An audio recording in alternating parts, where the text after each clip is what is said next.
Oh, I'm always gonna chuckle when I see that. Welcome back. I'm not. Well, I am a very dark, humid person. Welcome back to some more Let's Play Abiotic Factor, everyone. In the last episode, we got through the first 3 days here in the offices.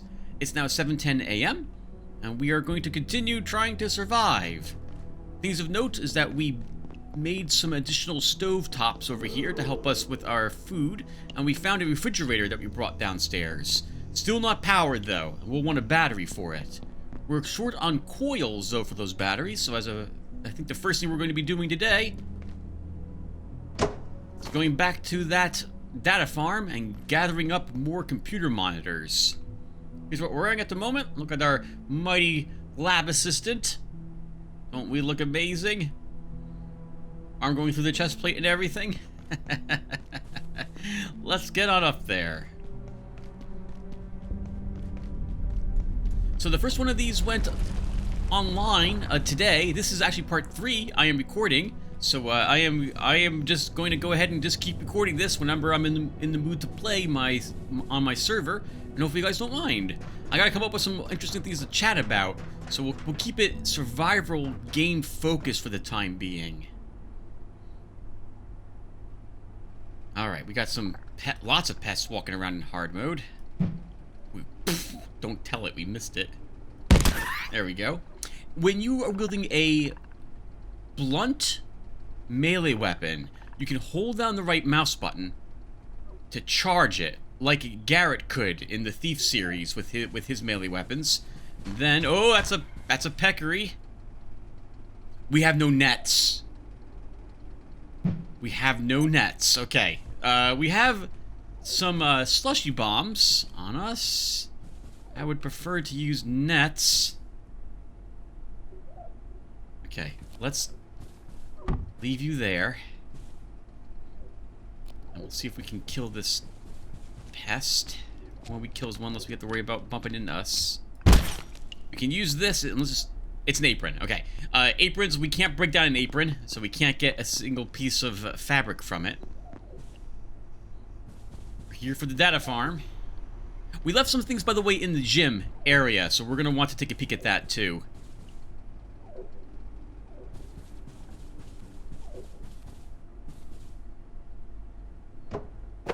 Guess we'll break down some more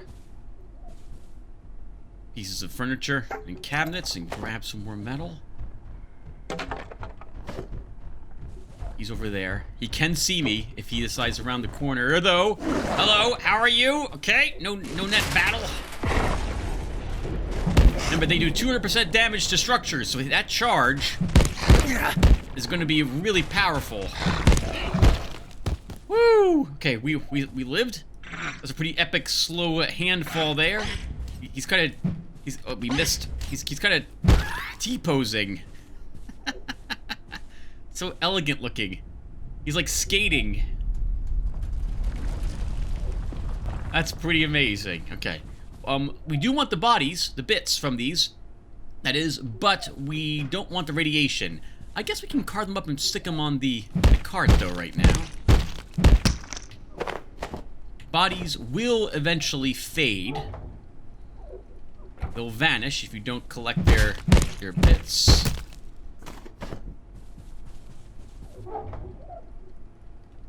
Okay. I hear a carbuncle somewhere. Oh, hello!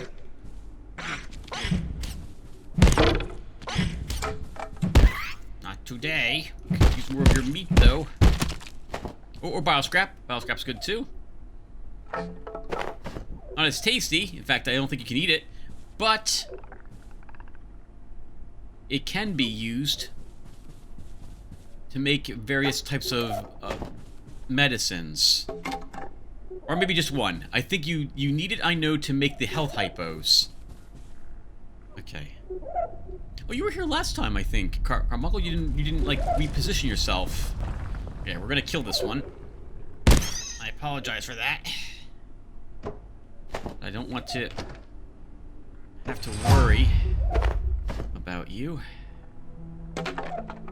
Getting more construction will allow us to well, assemble things faster. I don't think there's a requirement on construction to build certain things. It would be kind of interesting if there was such a requirement. By interesting, I mean, I would not mind if that was the case. Like, you couldn't build some more complex objects without a certain level of construction. But then, that might make, like, speed running this game a little tougher. So probably not for the speedrunners probably wouldn't like it. Maybe that would have to be something you could have an option to do.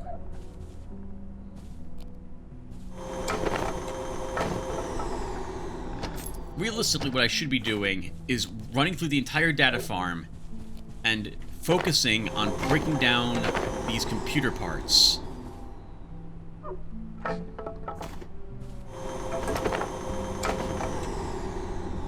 Because I don't want to have to run back and forth. Oh, we have another water filter here. We want that too.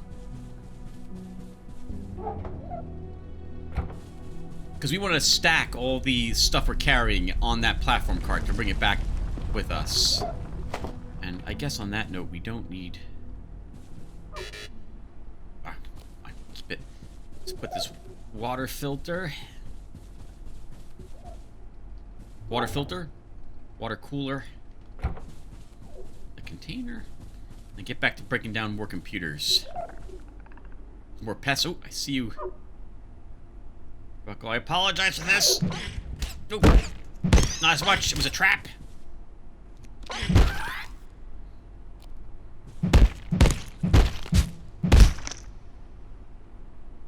Wow!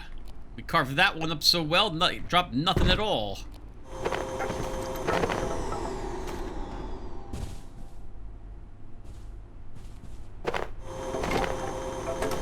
At some point, I'll come back up here and we'll gather the rest of the stuff. Like, I'll break down every single, because I'm a locust, every single thing in this entire data farm will be disassembled. Its parts brought back to base to be put to some other use instead. Oh, we got a big cabinet, huh? We're gonna put this big cabinet into this cabinet. Come back for it later. Let's keep breaking down the computers. Oh, hello. Oh, you didn't even see me. We do have a slightly higher rank of sneaking, so that might be helping us. Like, they don't notice me even though I'm kind of standing right in front of them. Printers, copiers, all the different types of electronic parts we want. When it comes to survival games, I tend to really enjoy the first parts of it more than the later parts of it. That initial struggle to get what you need and survive early on, I really like that. Later on, I become confused as to what I'm supposed to do, and I feel like I'm uber powerful, and I have like lots of supplies or the best armor and weapons in the game, and then I get bored. I'm not quite sure, like, the challenge is gone at that point. Okay, he won't be able to break through that. Can we get a small filing cabinet? We cannot. Okay. Let's keep looking around for more. Well, tons of more computers here. Where I work, I have my own cubicle. It's a, it's a cubicle with, like a room. No door on it, though, but otherwise, like, it's not this open area. They do have open area cubicles like this, too, and from what I've heard from people who have them, they're awful. No one likes working in a big open area like this. Or at least, well, hold on, might be saying the wrong things. I'm sure there are some people who do. But from the companions and compatriots of mine who work along with me, they do not like them at all.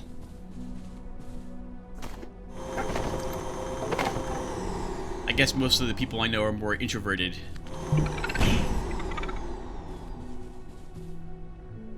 We can take one more thing with us. Let's grab this desk lamp to help light our way downstairs.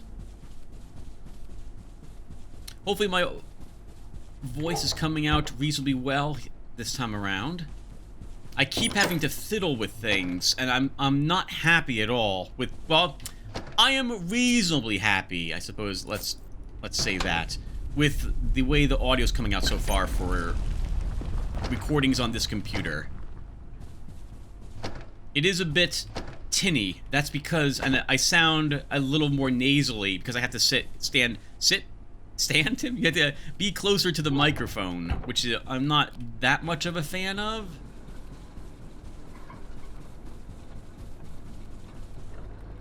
And the acoustics, once again, in this room are different. This is a much bigger room, so it's going to sound a little more echoey. Otherwise, I think I got the levels finally, I hope, correct. I can't go and check on it at all while I'm recording this game, because I'm not allowed to put cuts in. I still haven't figured out what's going on with the audio in this game in particular. On this computer, I recorded myself playing through Space Marine 2. I still have to add voice to it. I want to watch myself, how well and how poor I did in the later parts of that game, and then upload it later. And I didn't have any of the issues I'm having with this game, so I don't know what's going on. It's not the game. It's something to do with how the video's being created at the end of it. I'm using OBS for both of these, so I don't understand what the big difference is. I'm having lots of editing problems at the end of this.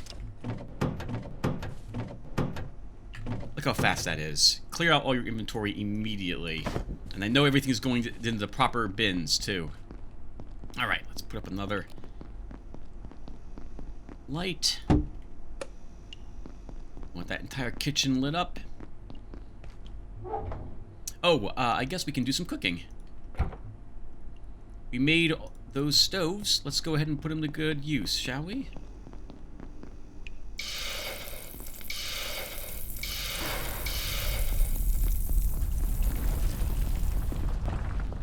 Well, that's cooking.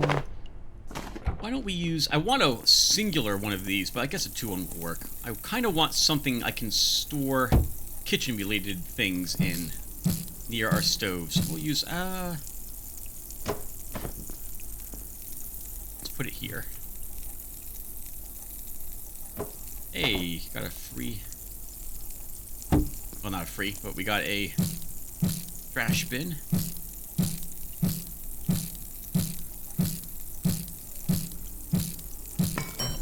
Stick this near this one. Did we break down this one? We did not break down this one. We failed to break down that one. Oh, this one has a stupid TV in it. Oh! We still need power for this. Okay, so we're gonna do that now then as well.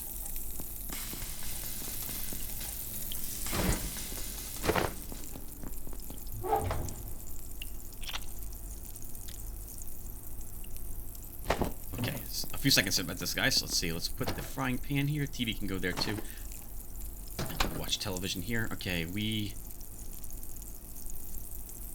are waiting for that to get done. Be done in another minute or so. Break this down. Take all this stuff. We have another water bin. Oh, sorry, water bin. Water cooler. We can break down. I hear our drumstick done.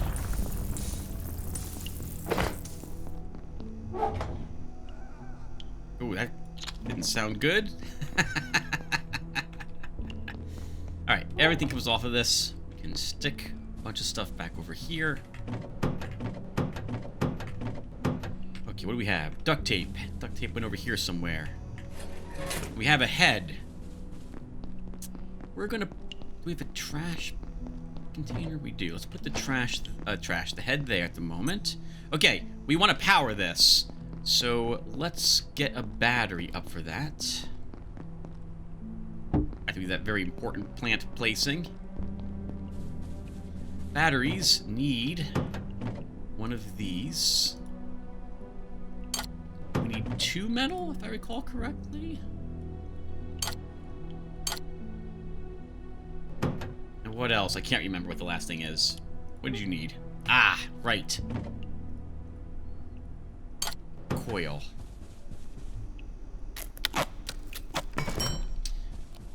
Then, can place it kind of near the refrigerator. Do that.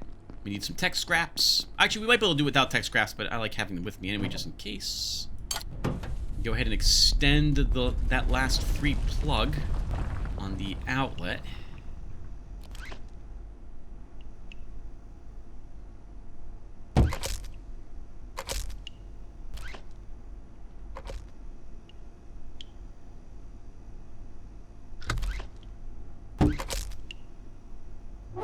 There we go. Now I won't trip on it. You can't trip on it. I don't like the idea that I could. Alright, very good. That's already a waste of a tech scrap. I don't care. Alright, let's go ahead and put this back. Okay. What time is it?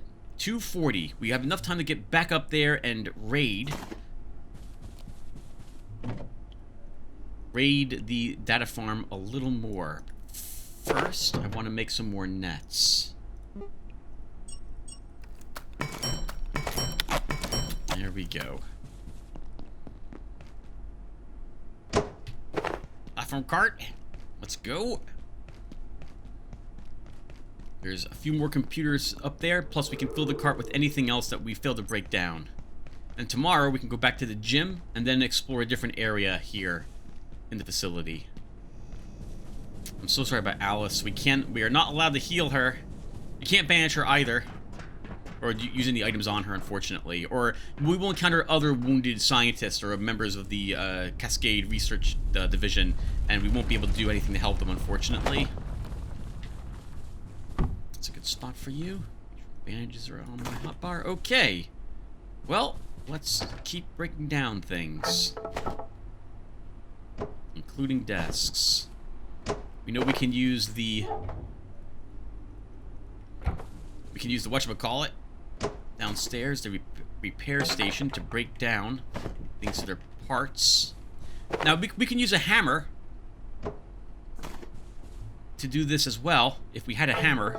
I've never used the hammer in such a way, but I've seen people use it to break down things to their parts, rather than packaging them and hoping for a failure.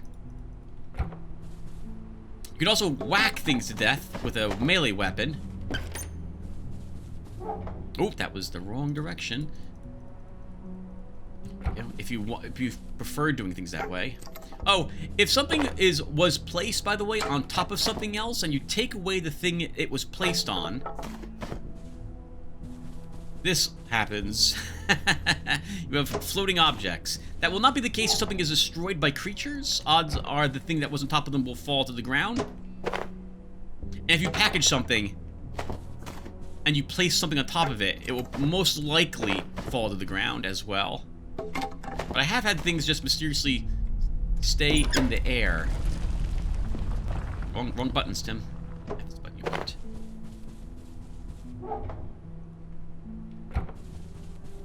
Look how beautiful this is looking. Taking apart the entire data farm. One more day of data farming, I think. And we'll get the secret I mentioned in the last episode, which is we're right next to it. I guess we can get it now.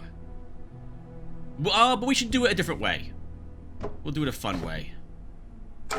Rather than the way I know we can do it right now. I'm being very mysterious, viewer. I'm being a little too mysterious, I think, for my own good. Okay. Let's check what was inside the sealed office. Oh, we can also charge you while we're doing this. Natural computer.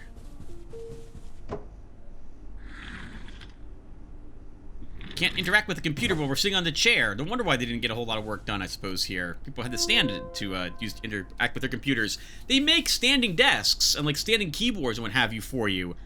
Two of my coworkers at work use them to get stuff done. I think you burn a little more calories standing than you do sitting. The dog thing. H. So we finally caught one of those dog things. KP called it a peccary until she realized how large it was. I noticed their behavior is different here than in the Antiverse 2. She has a theory that the lower entropy on this side makes their biochemistry more potent. They're stronger. It certainly seems more angry. Interesting. Certainly the energy differential is strongly in our favor, but I wouldn't jump to conclusions. We don't know enough. You're behind the times. Apparently the team on level 3 has figured out a way to use the differential in their own new power cell design. Catch Mayfield at lunch sometime. She will talk your ear off about it.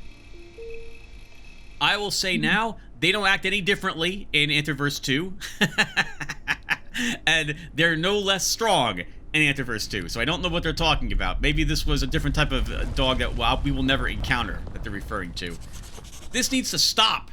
I'm concerned some of you people have been working extra hours and not returning to the residence sector each evening. I've been hearing some of them have built beds down there. Look, Richard, if they sometimes work a little extra, it's because they want to and the project needs it. A lot of this stuff, you just can't walk away from at 6 p.m. It needs to stop, Sarah. The security bots don't have an employee setting. I should get your exercise in. Oh, that's a pretty good idea for a bed, I suppose. WWF. So, do you think WWF wrestling is real, or are they just acting? I don't get it. Why would everyone cheer if it was fake? It depends. On what? How gullible you are. And we get a picture of Macho Man Randy Savage. Man, I haven't watched wrestling in a long time.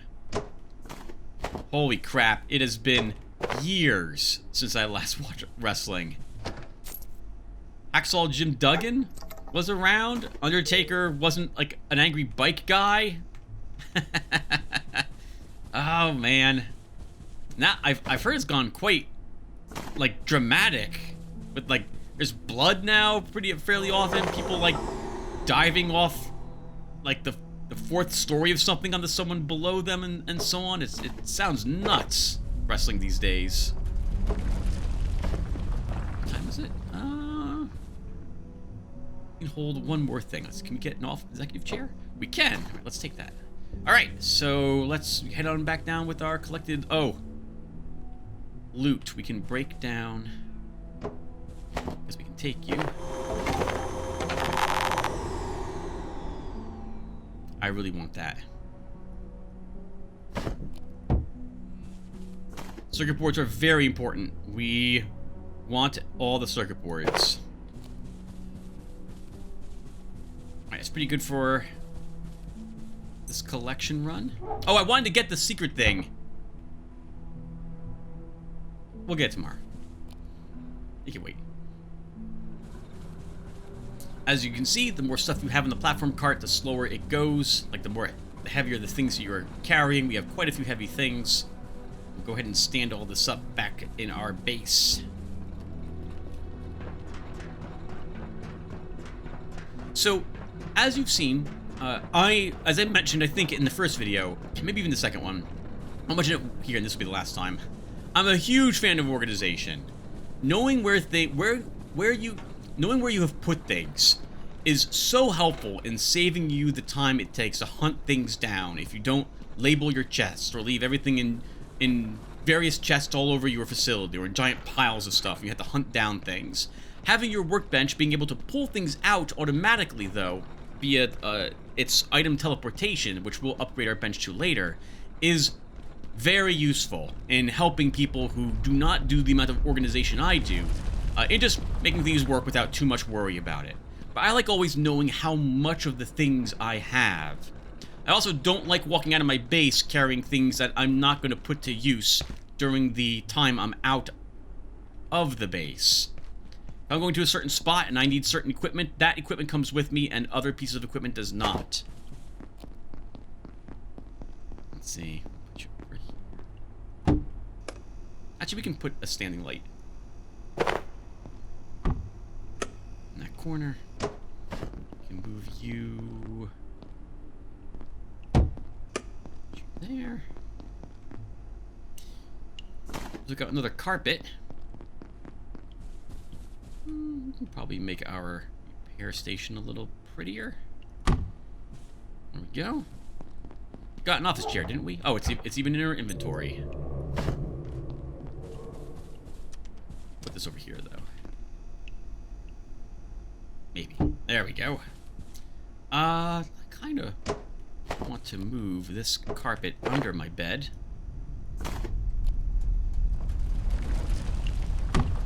That looks nice.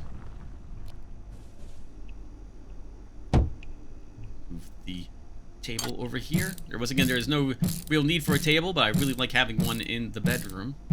Normally, viewer, when I play the game, I also make several bases. Like, I make an entire base, usually, in each zone, just for the convenience of having one in it, where I can run there and drop supplies off, and then later on, I'll move supplies back and forth between different bases, making sure everything gets put back to the main base at a certain point, once I'm done with these satellite bases.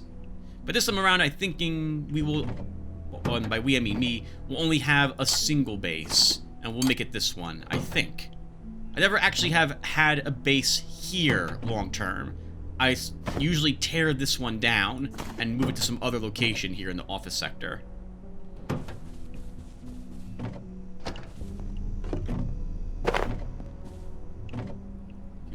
Break down all this stuff.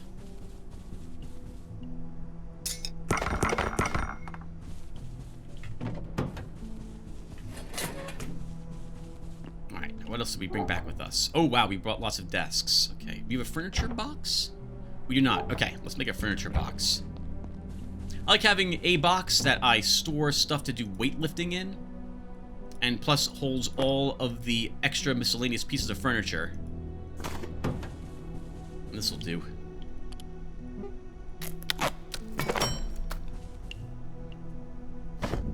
One storage crate for every type of thing we intend to be, every type of like category is worth of stuff. This sector will be powered down momentarily. If you have not already evacuated the facility, consider this your top priority. Have a wonderful and productive evening. Furniture. Alright, let's see. So this comes with me.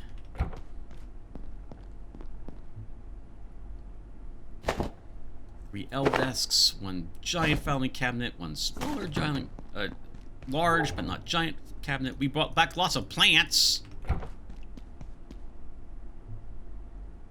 We'll stick 1 more out here somewhere. Let's see. I don't think we're can't put 1 up there. Fit there. There we go. These others, though, bring down for plastic.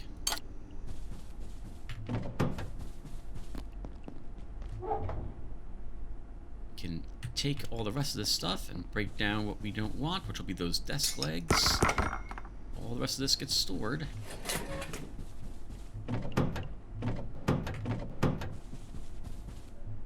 Okay, we're hungry, we're thirsty, and we're tired.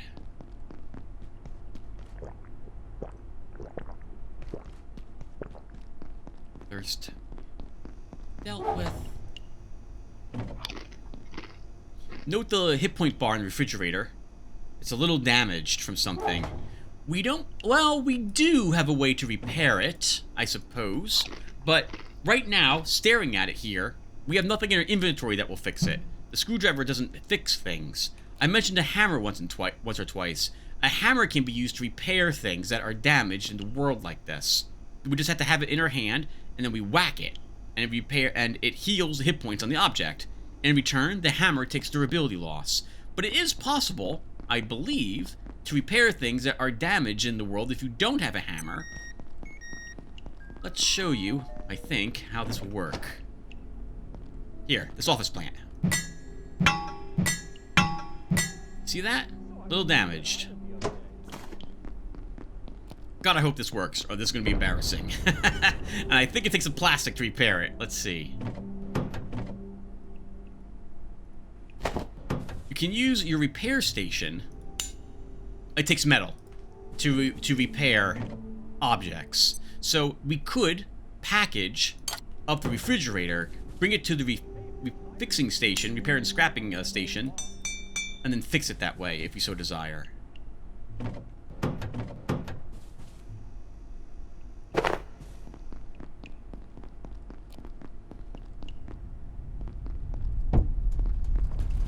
Okay, well, it's nighttime. We took care of our food needs. I guess we can go ahead and get some sleep.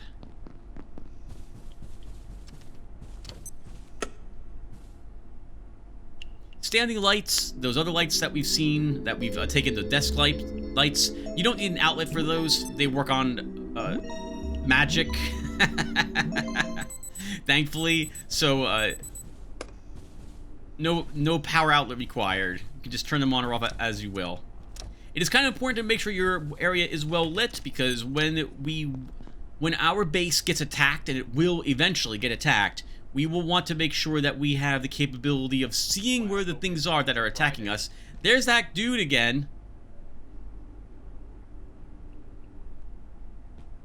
Here, let's let him out. Here you go. Is that what you wanted, sir? Alright, you have a good night now. What time is it? 1:50. Let's do a little weightlifting.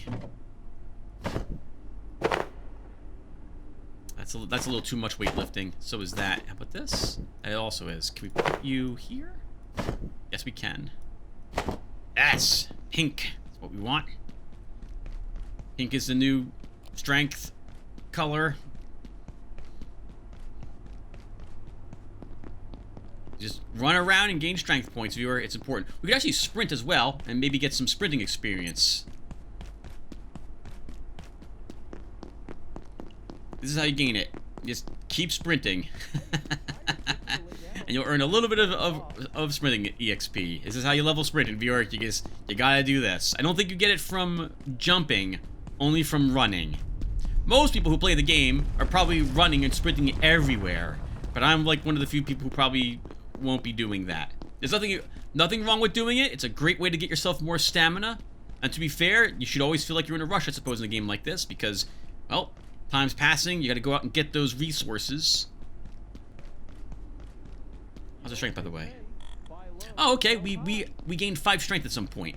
Let's keep doing this until it's daylight, and I think, have learned a new trait or perk that will assist us in potentially getting something to eat or drink, and also increase our strength. We will be able to shake vending machines now. I don't think I mentioned it, but vending machines restock themselves, or rather the things they have is a bit randomized when you leave and come back to areas that they're in. You can buy out a vending machine of all the items it has, and then magically, at a certain point, it will have stuff again.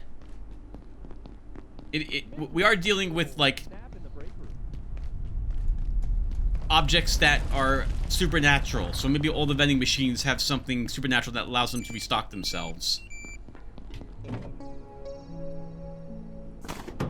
So all we have to do for a vending machine is walk up to it,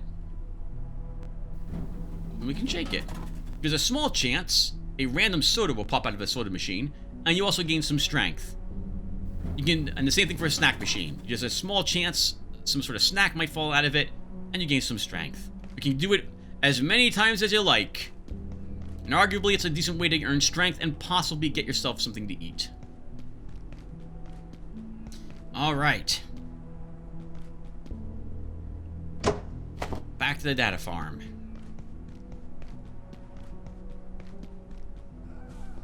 No. Someone else sounds like they attempted to do a jump that didn't work out so well for them. Oh! I wanted to do something else. In fact, we should make a few of these if I can, and show you how these work. We should make some... Attention. This sector is under precautionary security measures. Please remain in place and wait for security. We should make some cloth ropes. It requires 1 phone. We're gonna make 2 of them. We need 2 cloth per rope that we intend to use, and 1 piece of metal per rope.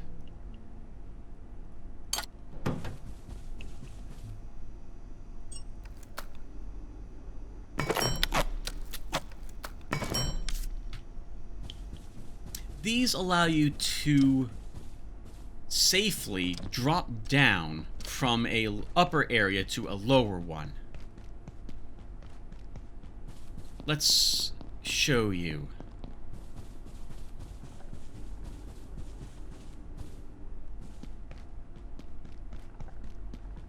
Lots of pests over in that area. We haven't really explored this area yet. Looks like there's nothing here. So how these work is they need something to grip, like the edge of a railing, like this right here. You place it on the edge, You can package it again to remove it from this and, you know, use it someplace else, and then you just use it to safely descend. We are unable to climb these ropes. Oh, interesting. And the text changed. It used to say you are too weak to climb this rope. Instead, it's hinting that the rope will tear because of the cloth material it's made of. I like that. I don't think they ever intended you to or hint that you would be able to climb up those. Anyway, that's a bit of a speed saver, depending upon where you decide to use them. And of course, lets you drop down from areas that would otherwise be a little too difficult to drop down from. We're going to use one of these to access an area that would be otherwise tricky for us to get to.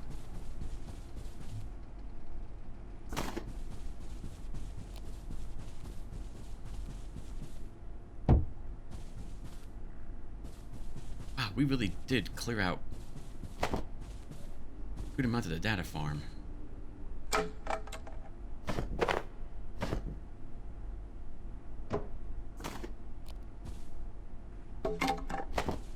Alright, good. Let's put these onto our cart.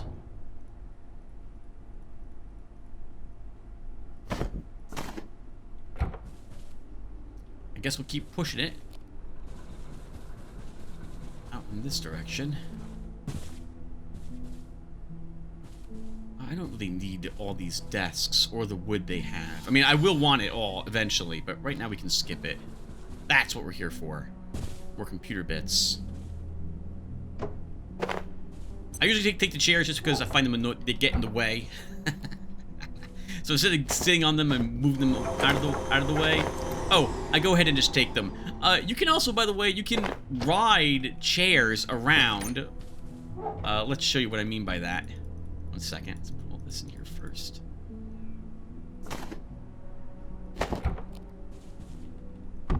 You can sit on a chair, and then... Oh, hello. There's a pest there. You can fight on the chairs. And in the animation, we would be using our, like...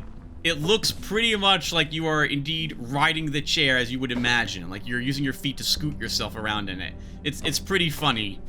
Me and my brothers did some chair jousting when we first realized we could do this. This chair I don't want. I don't want to bring you back. Let's go ahead and just make sure you shatter.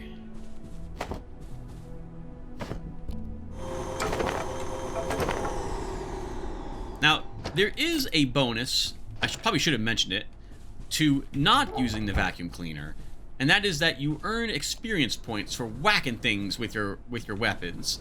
That obviously is not happening when we use our vacuum cleaner.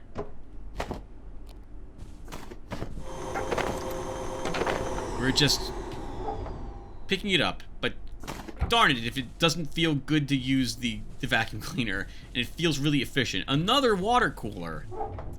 Let's see, do we have anything, a little bit of something we don't need? Probably don't need all this. We can hold on to the duct tape in our inventory. And we can put the water cooler here. There we go. Before I keep forgetting, we're going to go ahead and get something in this area. There's a tram over here, quite a bit away from the main tram hub.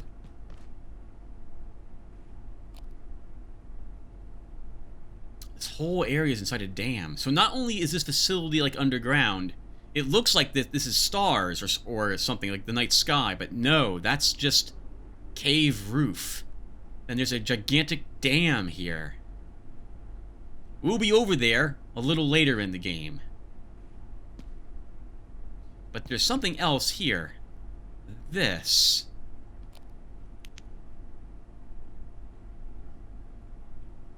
And it looks like there's a tunnel there.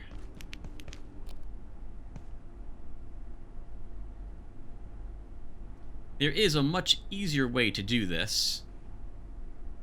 But I like doing it this way.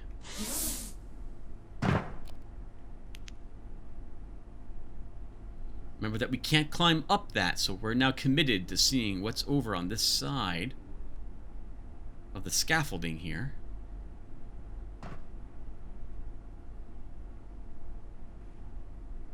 Definitely has the same Half-Life vibe.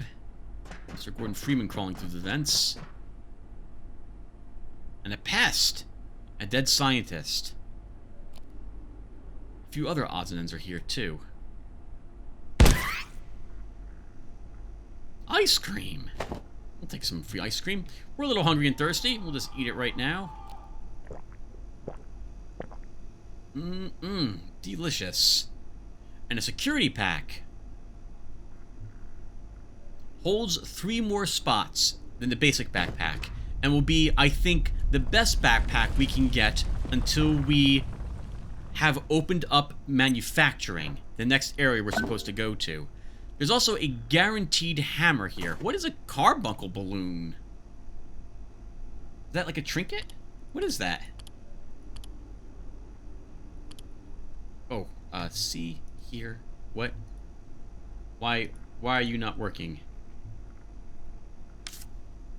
What the heck? Okay, I can't type in that search icon. Alright then, never mind. Another plastic bucket and a soil bag. Soil bags are used to make garden plots. You also get some screws down here.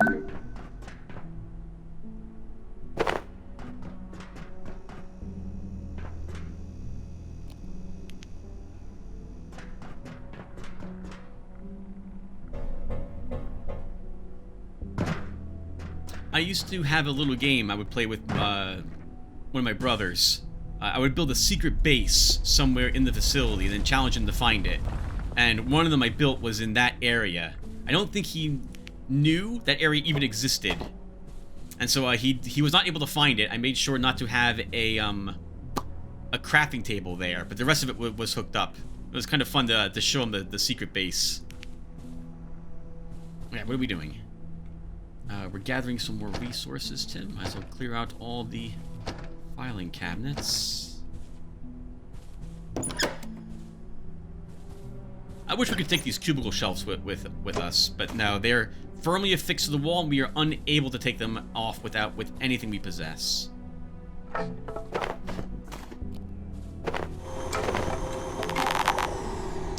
Okay, we are getting complete. Oh, there it is. Filled up. That frees up some more space. Let's grab that stuff that we behind. Always want all the circuit boards.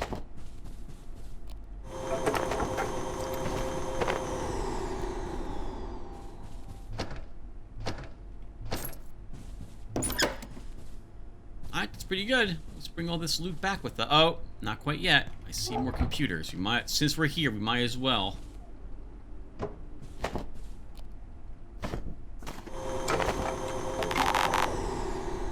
Take all the computer parts.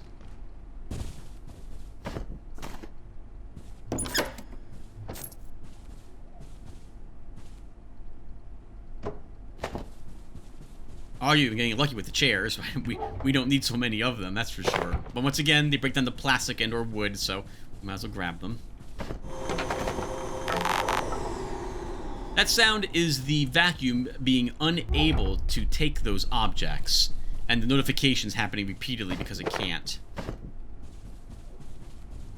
Alright, mental note, there's a little bit of stuff still left here, so I guess we'll come back up here later. Let's bring all... you know what? Hold on. As long as we're leaving, I guess we will try breaking down a few more things. Really? I succeeded at that? Alright, forget it. It's staying here. Alright, let's bring this stuff back with us. If we have enough supplies... Oh, hello, pest. Okay, you didn't... There you go. Delayed reaction there, but he did eventually see me. Faster legs! Alright, we managed to beat him. I was hoping the pests would like be able to roll around to chase us, but they do not do so. So, you've probably played a few survival games before. I've played a handful of them, with Don't Starve being one of the one I probably have put the most time in besides this game. Though I have sunk more hours into this game than Don't Starve, which is to say that, well, I find... be careful how you phrase this, Tim. Don't Starve is a fine game. There is no problem with Don't Starve, but it's a little too open-ended for me. I end up getting kind of bored with what I'm supposed to do. I prefer if a game has an actual goal for me to try to accomplish. And this game does. There are actual, like, tasks we're supposed to perform, and a story-related objective that we are trying to complete. Come on, let's see if we can break down you. We don't need that stuff pinned. Okay, we have more chemicals. This is our first batch of hydrochloric acid. Ooh, you don't belong in there. Or staplers, you belong in there. Screws? Let's see. We'll put screws with our duct tape. And the flashlight over here. Let's show you how the hammer works. As I alluded to, we just walk up to something that's damaged, and you whack it. And you fix it. Like that was the only damaged object we stood up so far. We'll put the hammer with our other tools. We don't want to accidentally break this down by interacting with the repair and salvage station. I have done that in the past. It's always frustrating when you accidentally break down something you didn't want to break down. Creature bits, you can have this. We have a hose. I guess that goes in crafting materials at the moment. We probably should make another 2 boxes. Other types of supplies. Right now we're also going to light up more of kitchen.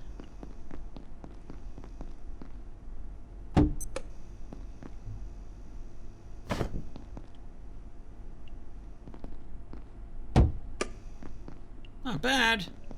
Looking very homely. We'll have to use the bathroom soon. We'll do that after we clear out this. We have yet another water cooler. As you can see, as I mentioned, oh, we're not going to have any trouble with water coolers. By the way, you can use water coolers to fill things. Let's show you some of this. So, normally, you can use something like this pot, to move water from place to place. But you can also directly do so. Like we can take this water cooler and hover it on another water cooler and then pour the water from that water cooler into the other one. On that note, let's show you something else that you'll be spending a lot of time doing, or potentially spending a lot of time doing, depending upon how efficient you may or may not be with water. We can fill the entire water cooler with water from a fountain. You can do this with barrels or anything that can hold liquids, by the way. You can just run over to the liquid you want to fill with it, and then use it in that fashion. And then you can boil water, which we're going to be spending a really awkward amount of time doing. Let's see. I guess we'll put the water that needs boiling here. And the boil water viewer, all you have to do is just fill a pot with water and stick it on a stove. After a little bit, the water will be safe to eat, but you will lose 75% of the water that you have put into that container to do so. So it's a very slow process, but as long as you keep on top of it, you should have no trouble in making sure you have enough fresh water for yourself.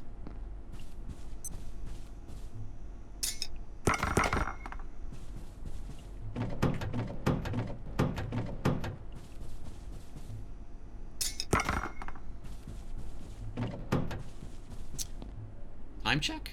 2 o'clock. Let's use the bathroom. And then we will head back on out. Oh! Food can be burnt if you leave it too far on a stove. And later on, assuming we do enough cooking, we will learn how to, I think it's cooking, not agriculture, we'll be able to learn how to make a actual oven.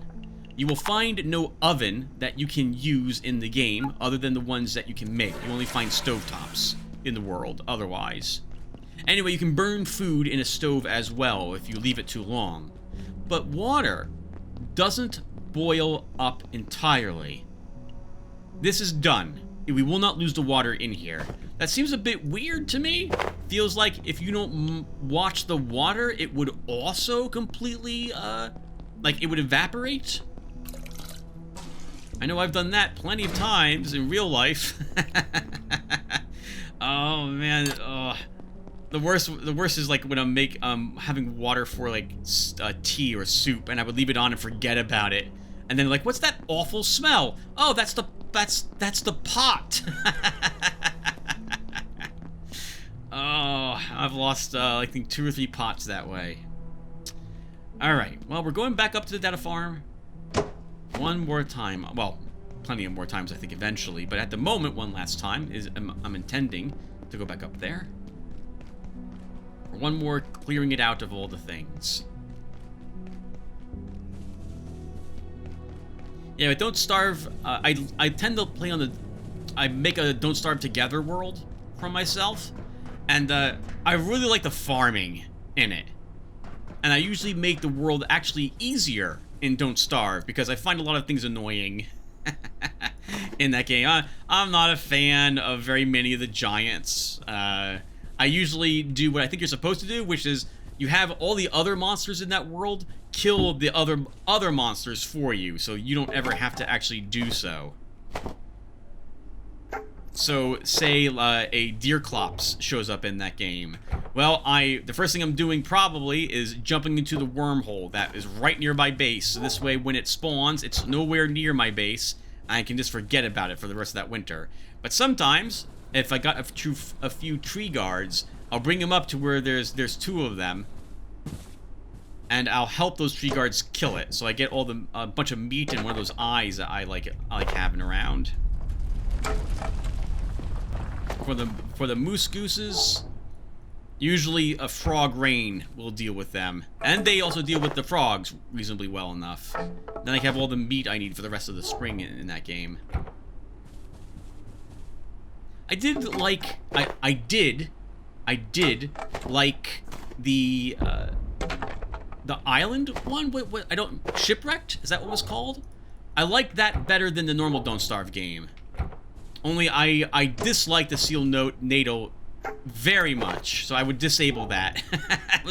I was no good fighting it. It would always defeat me, always 100% of the time, and I just couldn't get used to fighting it. I watched other people do it. I'm like, okay, I can do that. Nope, no, I can't do that. And I would just eventually just give up. But I liked the feeling of that better, because it required you doing a little more, be a little, I don't know if a little more careful is correct, Tim, but we'll go ahead and use that. And it would, because I like playing in gigantic worlds, it would take me a lot longer to find the exit portal. I can't think of, what other survival games like this have you played, Tim? Have you played, like, a whole lot? I don't think so. Actually, now that I think about it, I guess I don't really play very many other games like this.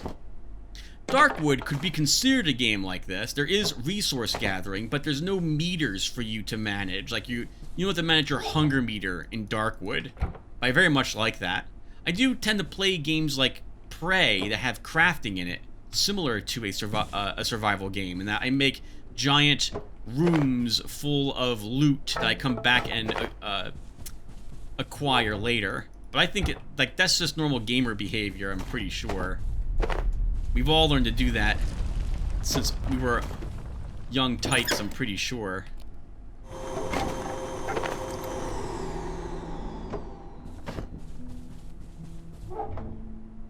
It's Q first, Tim. Don't hit not Q. Okay. Oh, I don't want you. How are we looking on time? 4:30, still kind of early.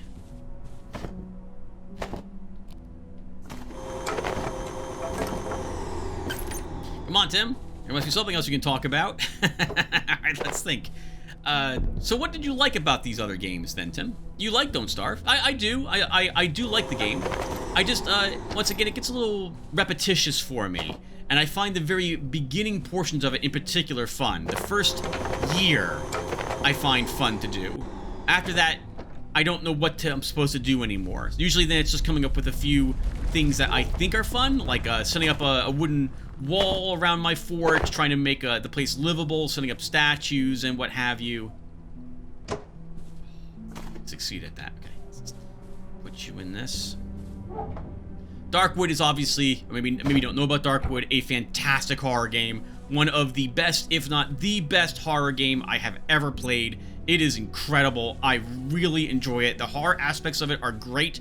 The survival aspect is fantastic. I would like the looking for resources. I like playing on higher difficulty levels because you're actually kind of then, you have to do well or you could end up in a game over.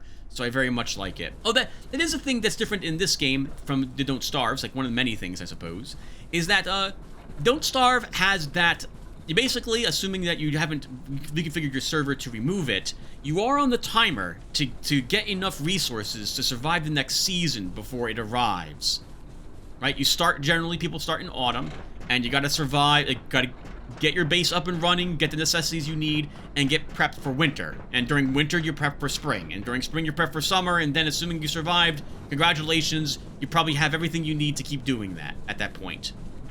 This game doesn't have that. There are things you prep for, but where we can take our time. I could spend like 100 hours in the game. Now that we can boil water, we have our food situation dealt with. There's no pressure to push on into the rest of the game if we don't need to. We can take our time and prep as much as we want before we advance the plot. And at that point, new things occur. It's an event-driven world rather than a timer-based one. There's nothing wrong with that. This is a fine game. As you can see, I'm recording it for the channel. I like it that much. But I do tend to prefer timers on things for the games I play. That pressure of another invisible meter, the actual date advancing, where things begin to get a lot tougher for you. I like that feeling very much. Charge our vacuum while we set this up. I suppose we can go ahead and try to set up a better entry. I did mention that we are not likely to be attacked by anything. Use up some barricades, though, I suppose, out front. These desks to help protect us. In case I'm wrong. I am not wrong. At least not now. Let's see. Let's do this. How were you placed? I do also, so I prefer eyeballing things in games I play, and in games I play that, like Don't Starve, which take place like outside, I actually try to keep it a little more natural looking, rather than having things be rather mechanically placed, where everything is properly spaced and distanced from each other. Nothing wrong, again, with doing that sort of thing, but I like a more el natural look to my bases.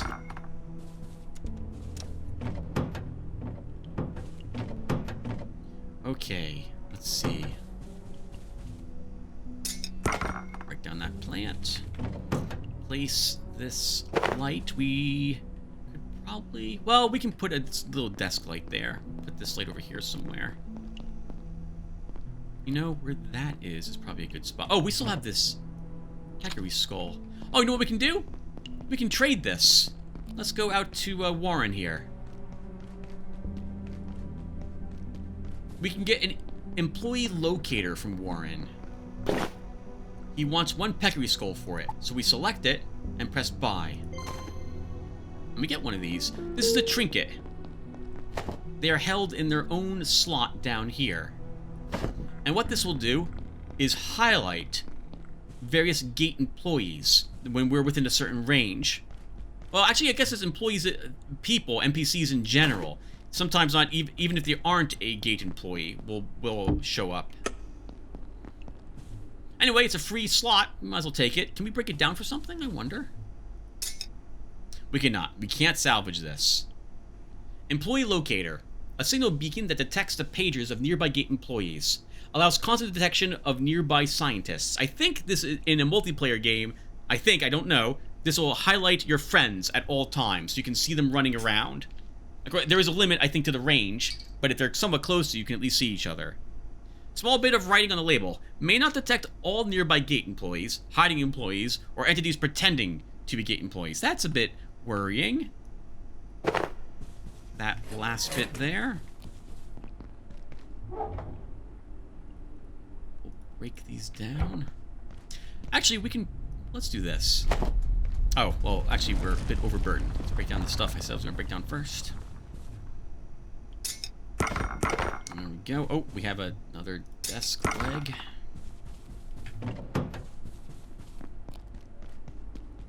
Make this place look a little bit more like a fort. We could, if we want to do that, we could place a desk on top of another desk.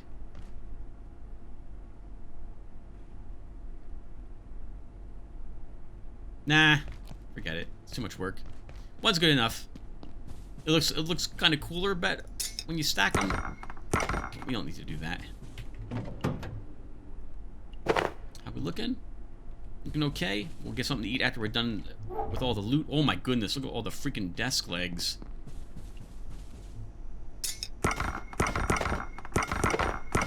And little plants. Okay, let's make ourselves 2 more storage containers.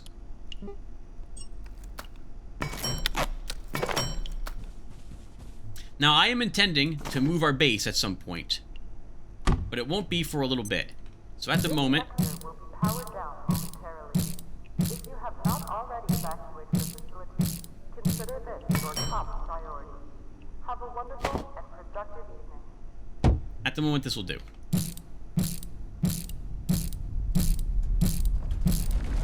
Sorry, viewer, not talking. Okay, we'll label this one more. Oh my goodness, I hate when the spaces don't work. Or, oh, the backspace doesn't work. More crafting mats is good. I'll label this one. Takes 1 space.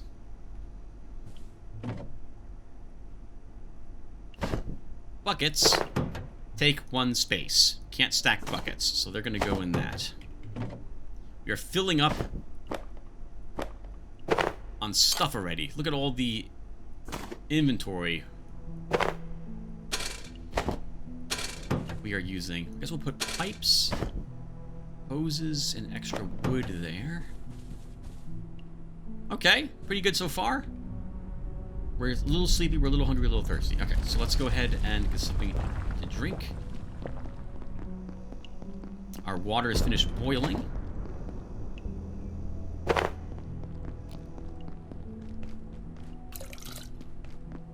We'll need more food, so we'll have to go out hunting tomorrow, Tim.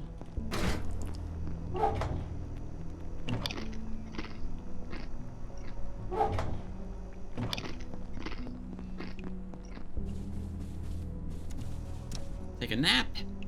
This is like me in real life. Right around the 7 o'clock hour, I usually get so tired, I have to take a nap. I'm getting too old, viewer. I'm almost 50. That is way too old to be playing video games, I feel. But I love it. It's fun. Okay. What are we doing this evening? I guess we do more exercise. That's a little too much weight. There we go.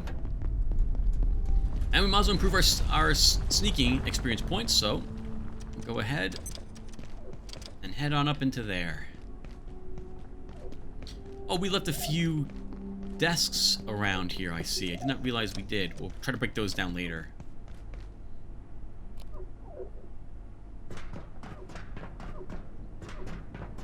This is one of the best ways to earn strength and a tiny bit of stealth, and we want all the stealth we can get.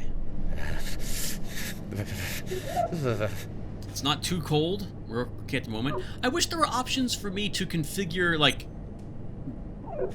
the weather, so I could take damage from this cold weather. like it would slowly drain our hit points, somewhat similar to how Don't Starve does it. I do very much like the Don't Starve freezing and overheating aspect, where you will die in a few seconds if well, not a few seconds, but like a minute if you don't handle the situation. Oh, and we can see Dr. Thule through the wall, thanks to our employee locator.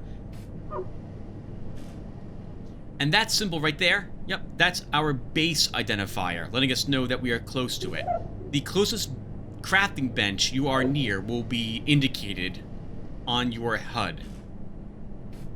Remember that your map doesn't show you anything about where your base would be or where you're located on the map.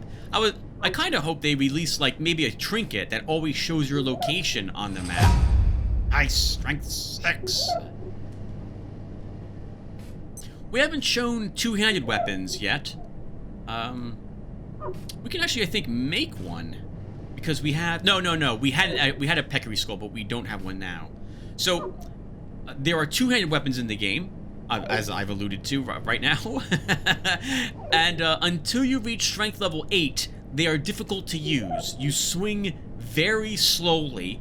It drains a great amount of stamina.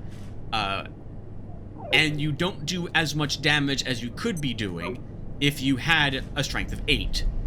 They do more damage than normal weapons, but you will swing much faster with your normal weapons than a two-handed weapon. And, well, it's just... I think it's better not to use the two-handed weapons early on. I think you do improve your strength whenever you swing them if your strength is lower than 8. But once your strength is 8, you will not... we're not getting any stealthing experience points, are we? We are not. We're not! Sometimes the game just doesn't give you any stealthy XP. I don't know why it decides sometimes not to do that. Let's even come back and see if we earn some. There we go. Okay, we had to leave and come back for that to work. Viewer, I don't know why it does that sometimes. It is really an early access game. Sometimes you just don't earn any stealthy XP. All right, now we're earning it again. Let's see. So, improving strength is best by doing I feel stuff like this, or walking around with like yellow or pink strength, and just doing that. And if you're playing in a multiplayer game, maybe you can focus on that to get your strength up to help your group while the other people do other things. For stealthing, you want to be generally walking behind things as they're moving. Find a creature with a good patrol route and that you can stay behind it without it noticing you, and then do that. And just commit to doing that for like 20 to 30 minutes to help you improve your stealth. Combat, you will improve that naturally with your weapons as you hit and kill things. This includes all sorts of ranged weaponry too, guns or what have you as well. The crossbow is in particularly useful, given how you have to reload it between each shot.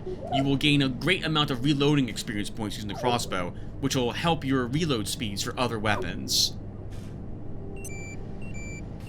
Throwing was awful before, and I'm hoping it's a little better. We're not going to do any grinding of throwing if it's not better. You would earn 3 points of experience points for throwing any throwable object, and so I would make like 100 nets and throw them in a corner, and then pick them all up, and then do it again, and it would take hours to earn like maybe a few levels of the early throwing, and then it was just so boring to level it beyond the first few ranks of it. Okay, looking pretty good. I think we're done with the... We don't have to go back to the data farm again. But we'll take our platform cart with us.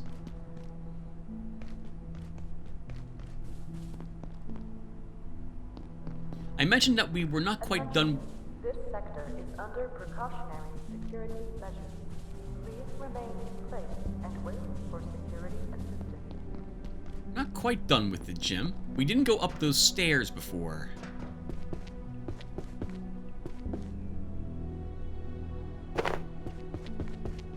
Hello? Hello, Dr. Shepard. I thought this might be a safe place to wait until they sorted this out. Whatever this is. Looks like I was wrong. That useless rent-a-cop in the plaza said to go through manufacturing, then head for the surface tunnel, I suppose. But that's a whole sector away. If they think I'm walking all that way through their toxic machine shops, they can think again. I'm not ready yet. Just a little longer. Maybe they'll fix this and I can get back to my work. I have samples denaturing as we speak. What were you working on, Dr. Shepard? Gymnasiums. I hate them.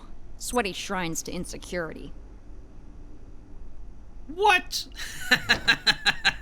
People improve themselves here. Good place to go to get some exercise in and work on your physicality. I mean, you're entitled to your opinion, I suppose. As long as it is. Okay, so I mean, I don't go to a gym. I'm not gonna knock people who do. Well, I suppose you could do all the exercise you want at home. And we're back at the data farm where I said I didn't want to go. I guess we'll set up the platform cart again. Oh, that is a peccary. What on earth? Where did you come from? Oh, I know where you're going. You're going into the pot.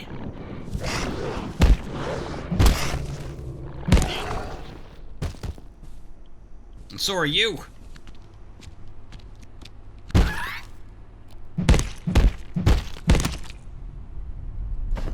Give me your flesh. No head that time.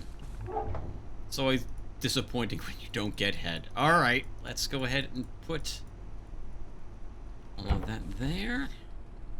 Give another.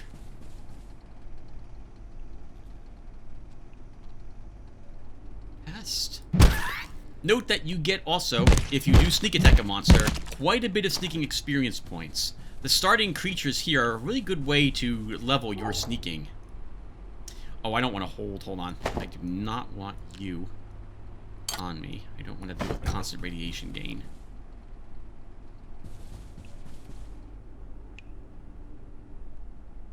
Okay, so let's check the other side of the data farm. Oh, there's something up here, by the way. Let's see. Oh, I accidentally. Okay, I broke that down. So, maybe we can get up there with a desk or two.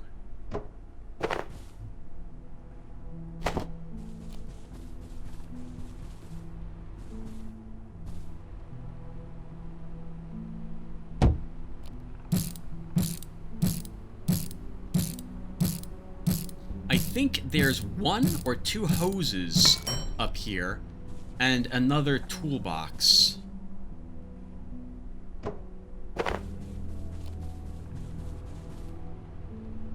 I don't know. Oh, we'll try. We'll try this.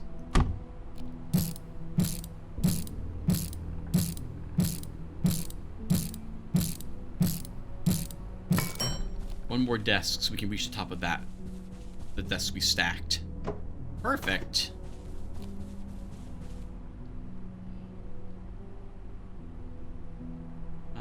Oh, it's the outlet that's stopping me from. Is that what it is? No. What's? There we go. Right. Good enough. I hear the other pest. We'll get it later. Perfect. There's a hose up here. Hey, and another hammer. Okay. I like having one extra hammer in case I lose the one I had.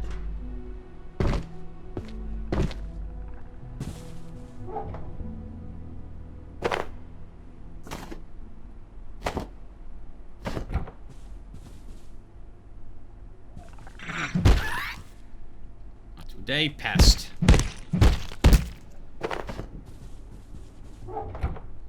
I don't really want this other pest part on the ground. Sometimes pests want to get into a room that they're not allowed in. Their pathing will bring them up to the door and they'll just stare at it longingly, wishing they could get to the other side.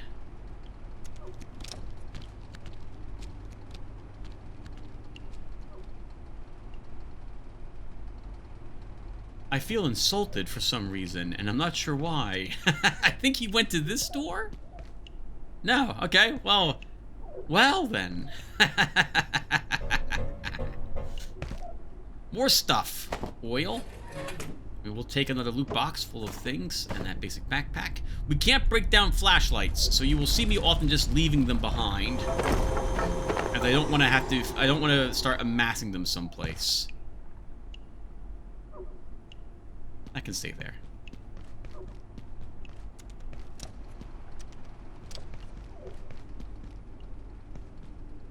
Oh, where'd I leave my... Oh, there it is. Container. Platform cart. Oh, we can probably do a little more looting in here if there was anything else left behind that I care about. We have any other computer systems that we left? I don't think we did leave anything else here. No, we're good. Okay, we cleaned it out.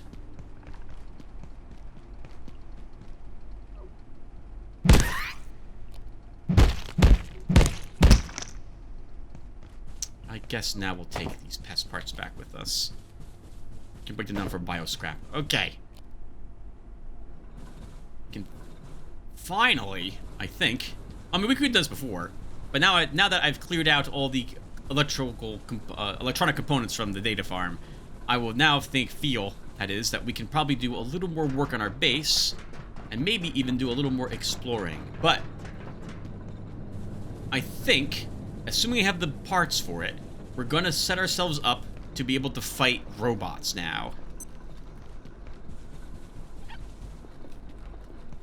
Like in Don't Starve, I would prefer not to actually have to slug it out with a robot. At least not in the early... Well, I don't think there's any robots in Don't Starve except for that one player character you can use.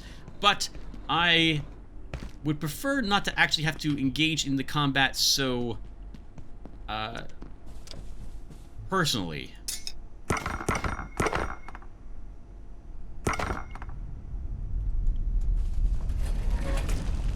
Kind of... Okay, I want an extra screwdriver there. And for you...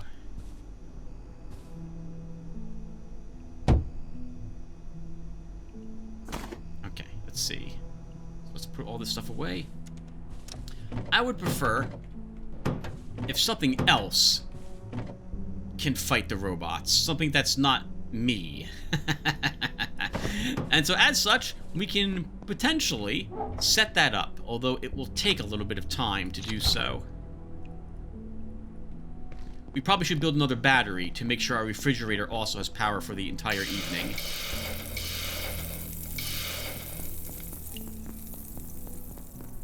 Well, that's cooking.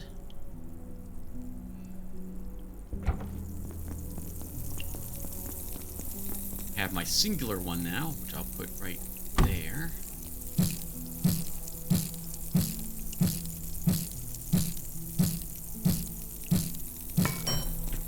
We have some water done.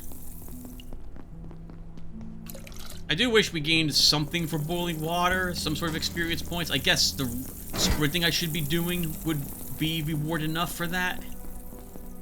But, once again, I walk everywhere, so that's on me. Still cooking. Electronics go away. Have some more duct tape.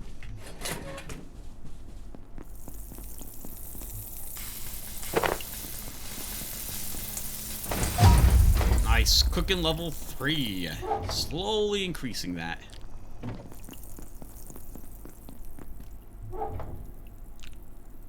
Guess we can take everything. We can cook this hackery bit. I believe they added in the last patch, like before Christmas arrived, they added a freezer to the game, so you can have items that will never, or rather, I used to put in the freezer, do not lose any of their durability, assuming they're food items, so we don't have to worry about our food spoiling in that case.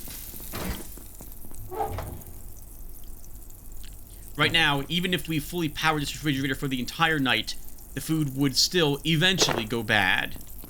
Refrigerators just slowly decrease. Slowly decrease? They decrease the time food takes to rot. Similar to Don't Starve, I suppose. You're gonna hear me talk about that game a lot because it's another survival game. I guess we can eat a little something.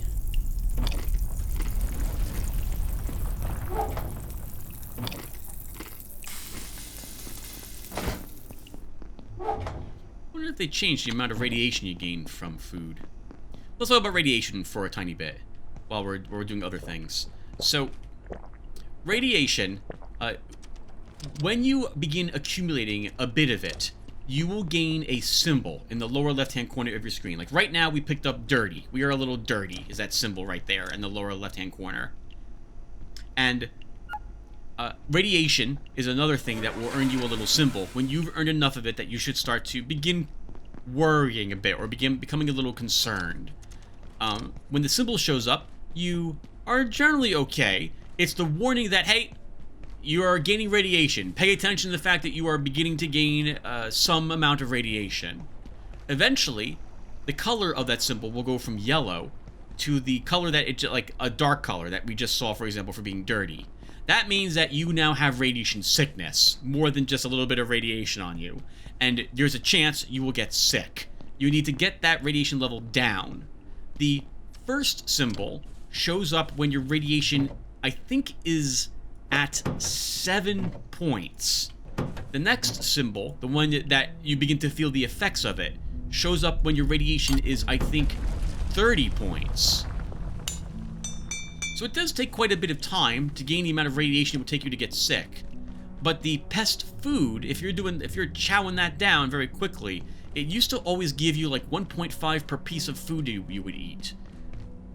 And you lose radiation slowly. We're talking, I think, like 0.05 points of radiation per, like, 2 seconds or so. Maybe a little less frequently than that, or a little less than that number. So if your radiation is constantly going up because you're walking around carrying radioactive stuff, or near radioactive things, and you're eating lots of radioactive food, you will begin stacking a ton of radioactivity. And this can be very bad for you. It's one of the reasons why you see me making sure all the radioactive stuff is off of me, out of my inventory, and I try to space out the amount of radioactive food I'm eating so I don't gain too much of it.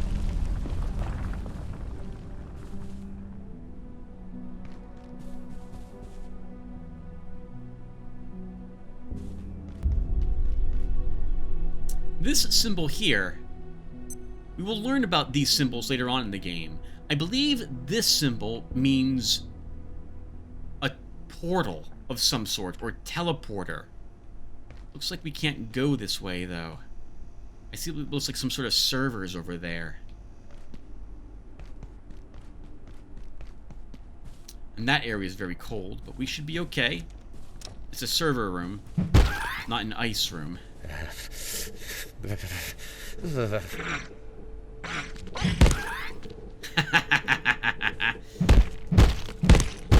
I'm pretty good when it comes to killing pests.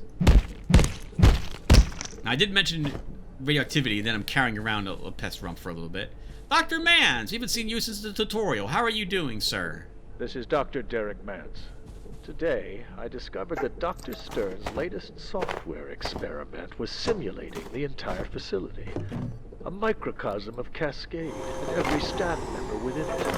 Even myself, I gather. When I asked about it, he claimed to be trying to find a way to accelerate our research. I inquired about the ethical considerations, and he just looked at me blankly. The man is a genius, but more dangerous to this facility than most of its subjects. I'm sure of it.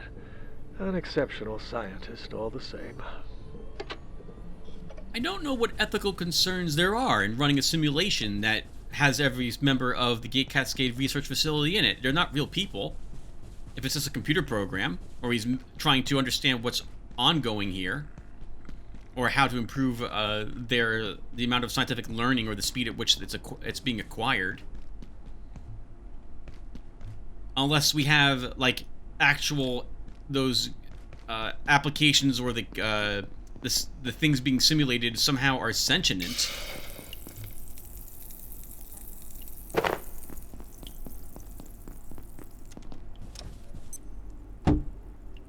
I also secretly think that we are in that simulation for this game. One of the things I had read about a long time ago for like some mystery shows and what have you, or novels or books of that sort, is to introduce the idea of what the main, like, who the main antagonist is early on in a nonchalant type of way to, like, keep it hidden from people, and yet make it so that that was the intention all along. In other words, I suspect that they mentioned that here very early on in the game, and they will never ever allude to it again. I think that's their way of hinting what's actually happening. Like, Prey did this very early on too, with the idea of a simulation running that they are trying to gather some information from.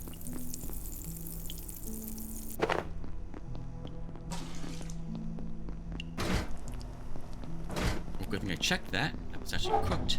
Sometimes we don't get to hear the cooking being done, so check the color of the food that's being cooked. Make sure it's done. We got some more time, so I head back on out there again. Do we take this with us? We'll skip the platform cart this time. So we still have a bunch of other places we haven't been. Let's see. Did we get a map from the data farm? I don't think we did we? Guess we're going up there one more time. Actually, I can tell by going right here. We did not. Alright, we were right near a giant map, and we didn't take one of the maps that were near it. Once again, that doesn't help us too much, but I like collecting them. Gives us an idea of the other places that might be around that farm anyway.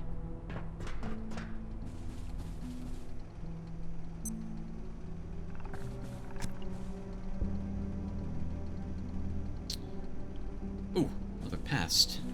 Let's see if we can get some sneaking experience points by this one. No, we're not gonna. We're gonna try to get it because it's moving, but the game isn't giving us any. We missed. Sneaking level 6. Nice. Kill your friend as well. Oh, we didn't take the elevator. Let's see where the lift takes us. It took us up. Get some oil, some more crates.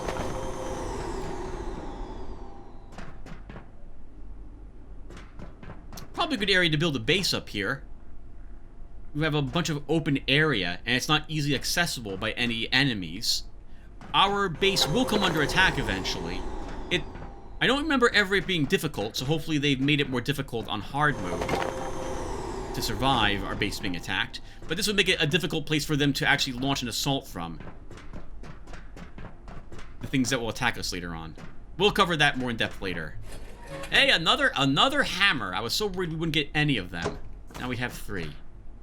What do we have inside this vent? Duct tape? Never can have... Well, you can't have enough duct tape. Eventually you'll be like, this is a little too much duct tape. Some Giga Glue hiding all the way over here.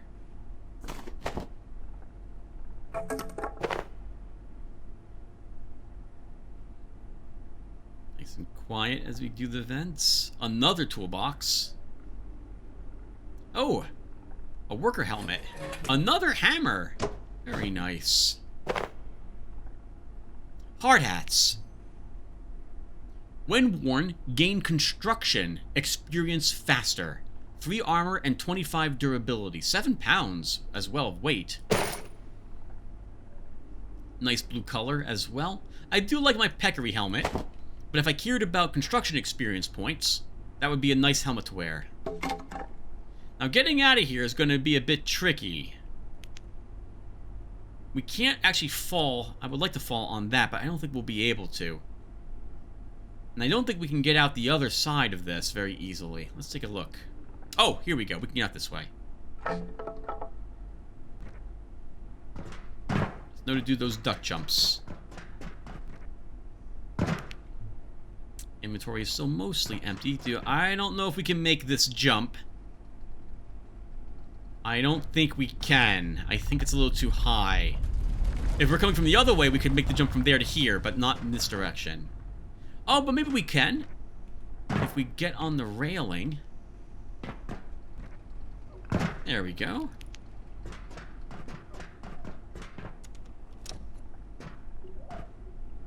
I see you over there.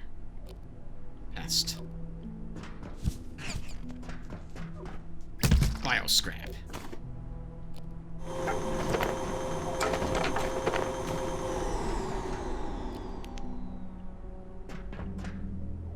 This would be a good little area for a secret base. It'd be hard to wire it without someone seeing the wires going to it. We're Giga Glue.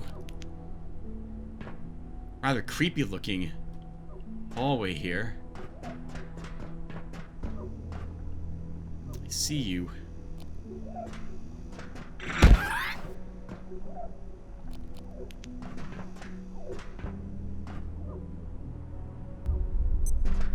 Ooh, that was a bit ominous. Inside this dark little area. Sort of fluids being pumped through these pipes. Another toolbox. We have a little bit of inventory space left. Another hammer. We don't need 5 of them, but we'll still take all this stuff with us. We can hear a peccary walking around out there somewhere. Ooh-ah. Uh-oh, we're in a new area. We haven't been here before. But I know the pool's out in this direction. Okay. Crisis averted. Let's bring our loot back. We should have time to head out for another quick exploration.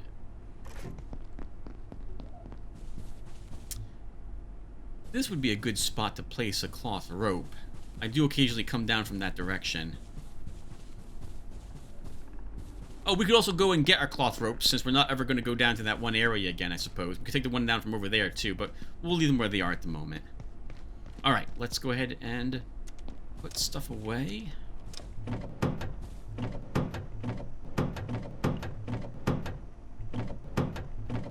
Okay, so at this point, I think we make another...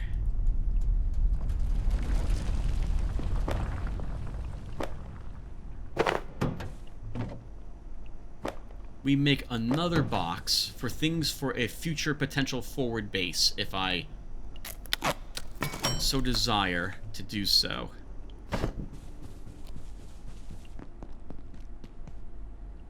We'll put you here.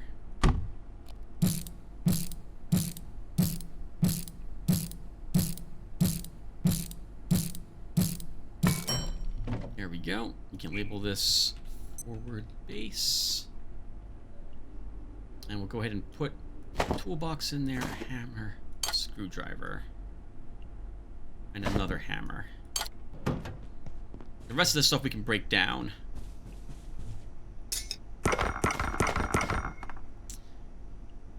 I'm just going to break down the hard hat too. As cool as it is, this actually keeps us warmer, and I want warmer, not cooler. At the moment, at least. Let's see. Put you there, put you there. More duct tape. And another hammer. Let's see. We'll still hold on to an extra one. We do have to get some sleep. I always try to take care of my character's needs before it becomes something I have to concern myself with. During one of the times I played through the content of the game, I prohibited myself from looking at this screen. I could only go and take care of my needs if the actual pop-up happened, which we haven't seen so far. It was kind of fun to have to try to guess when things would be needed, because in real life, I just can't fall asleep if I'm not tired. So I thought it'd be fun to try to mimic that aspect of real life in the game. And while it was interesting and kind of fun, it was also rather annoying to have to try to figure out when you're hungry and like take care of all your needs before you go out into some of the places we'll be exploring. Was a bit tricky. I do want that fully charged before we leave.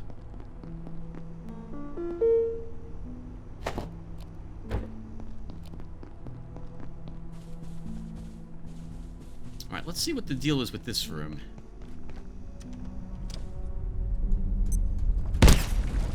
Do have some pests. We'll just eliminate those. A little bit of money. More duct tape and some cloth scraps. Dr. Mans is here again. That's a lot of chairs. I wouldn't mind having this conference table, but that's not a good chance to break it down.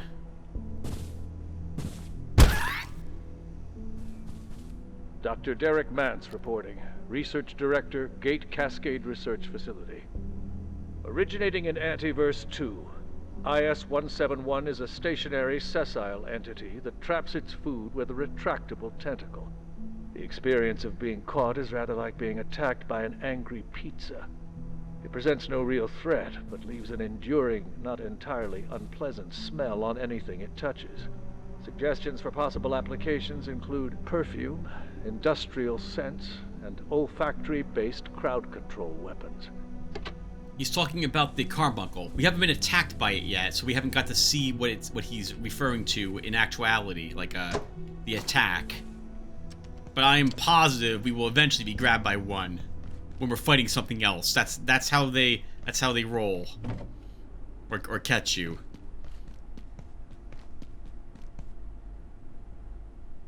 Well, this is manufacturing. This is where we're supposed to go, I think, to find the exit tunnel, according to Warren, all those days ago now. Oh, and we have a peccary here.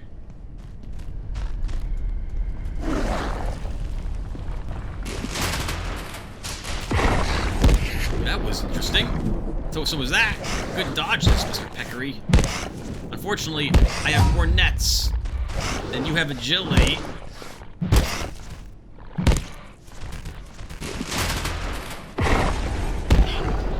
Oh, okay, it was smashing somewhat indirectly into the box there and destroyed it.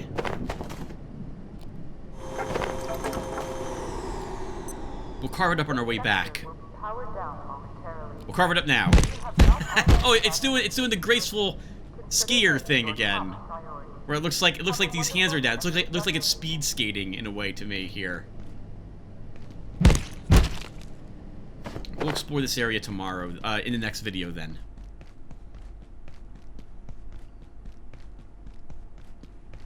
Oh, we did put a rope here. Let's get down faster.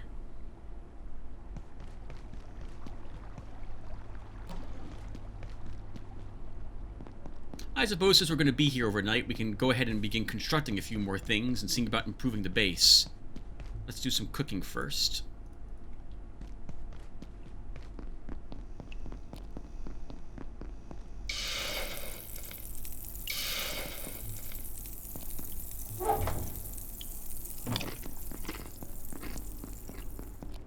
Place our cooler there. Get something to drink.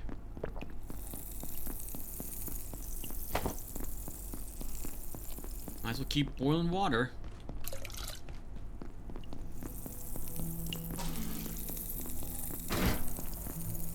Let's store all this stuff inside our chests, and then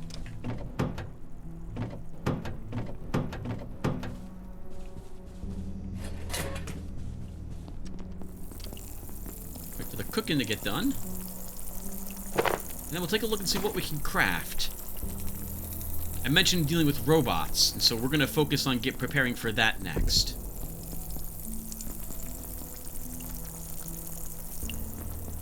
First, we wait for the food.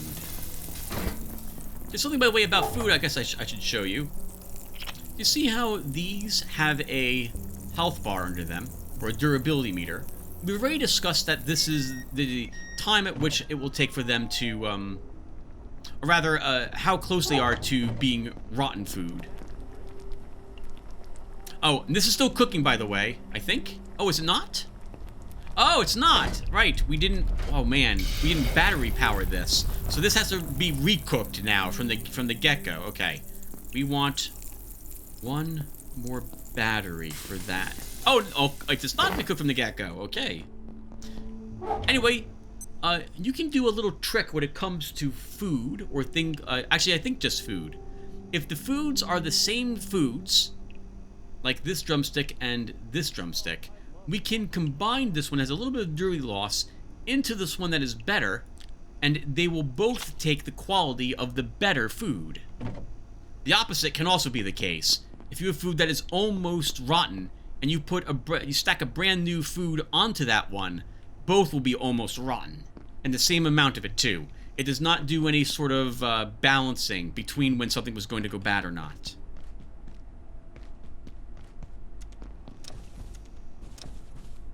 Alright, well let's take a look at what we can make at the moment. So, I mentioned I don't really want to fight the robots if I can avoid it. In the past I fought them, and it's somewhat fun, but it can be very dangerous to fight the robots. On a hard mode it will be even more dangerous for us to actually go up there and physically fight them. But it might be helpful to fight them. All perforations will be resetting in 3, 2, 1. Reset complete. At a distance. So to that end, we can go ahead and make a crossbow for ourselves. We need a desk leg, though. I do have desk legs. There we go. 1 desk leg. It's in office supplies. 3 rubber bands. 2 pieces of plastic. And 1 stapler.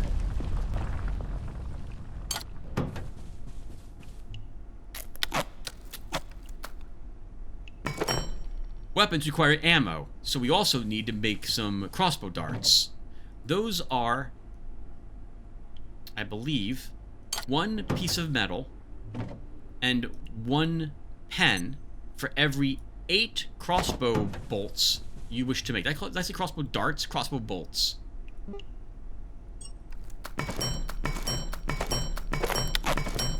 There we go. We just earned 40 crossbow bolts. We do have to reload our crossbow to start. And we earned 58 points of reloading experience thanks to the way my server is configured. Now, the crossbow's neat, lets us sling range attacks at the thing, but it's still, like, we still have to fight with it. I'd like to not do that. We can use some base defenses to help us here. Let's go ahead and make a choppinator if we can. We need oil, an energy brick, metal pipes, and metal. We're gonna go ahead and make 2 of these. So we'll need 8 pieces of metal.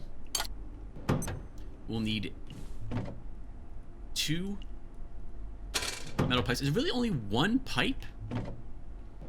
It is. Oh wow, we have tons of CPU cores. So we need to make 2 energy... Oh, 2 energy bricks. We've actually pre-made 2 energy bricks. We'll just take those. And we need 2... oils. There we go.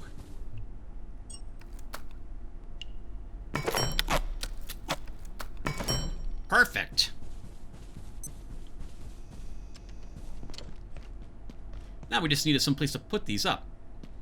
I'm sure no harm will come to making these in front of our base.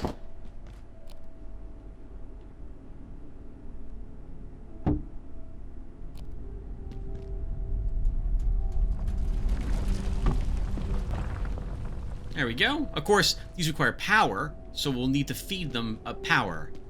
So let's go ahead and do the standard stuff in that regard.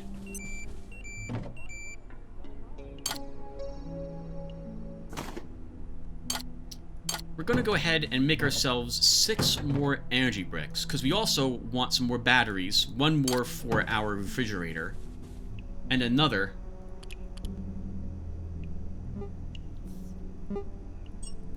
for our other stovetop.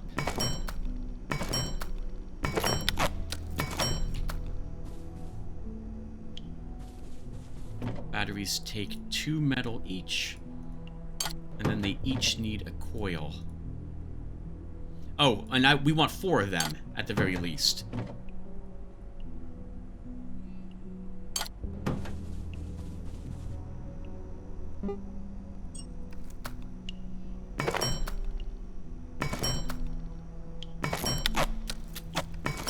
Now, let's deal with the stove first. That one's pretty easy. This sector is under precautionary security measures. Please remain in place and wait for security assistance. You can daisy chain batteries one to another, and this way, together, they will be able to fully power something overnight.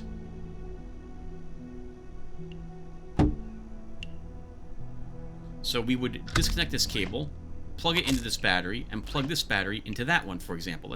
Let me move this a little closer to the wall.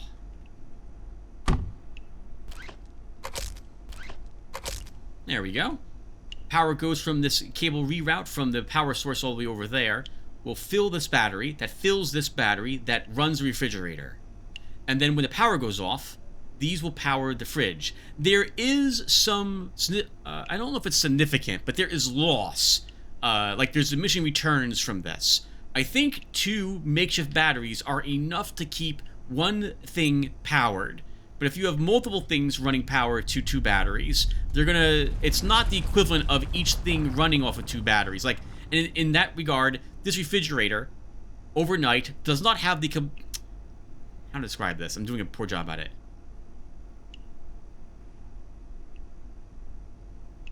If we had plugged in one battery to power this fridge, and the moment it ran out, we plugged in the next battery to power the fridge, that would last for a longer period of time than the way I have set it up currently. This will drain more power to power this refrigerator together than it would individually. But together, they should keep it powered overnight. I'm going to make one more battery for what we're going to do up ahead. I guess we'll do another day. We'll make this a 2-hour video for you guys. Let's see. We want 2 of those. And another coil.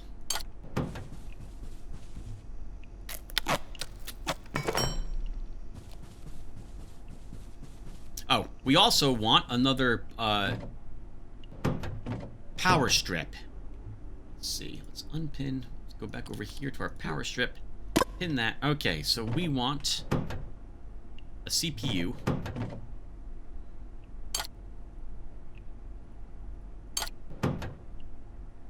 Two pieces of metal. We don't need any case fans for this, nor do we need electronics for this. And we want one CPU. Put that down here, Tim.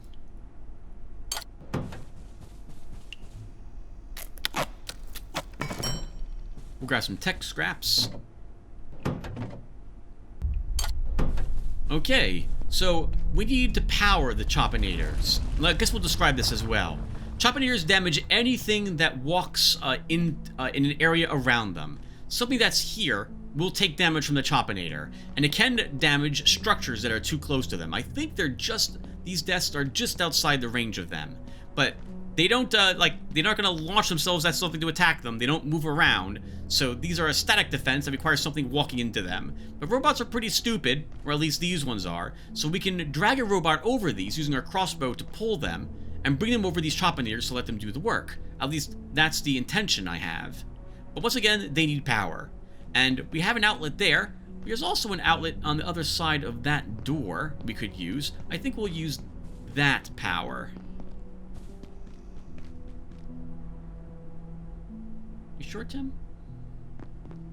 The problem with this door is that the moment I open this door, we can't close it again. By keeping it closed, it ensures nothing actually can walk into our base or attack us from this side. And I'm pretty sure later on that becomes the thing we have to worry about. On second thought, we will use this outlet instead. Not a big fan of using this one, though. Let's do it. You can always change our mind later. We'll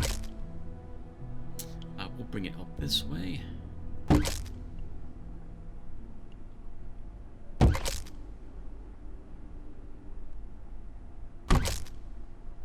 Okay, and we'll go ahead and put down our power strip. It should be a little closer. This way we don't have to run power so far. Actually, let's do things the bad way, and then we'll do things a good way. So we can run power here to the plug strip, and then put a battery near each Choppinator. Like this, kind of. We'd have to run some, let's see, we run, oops, that goes like that. And you can go there, and then there.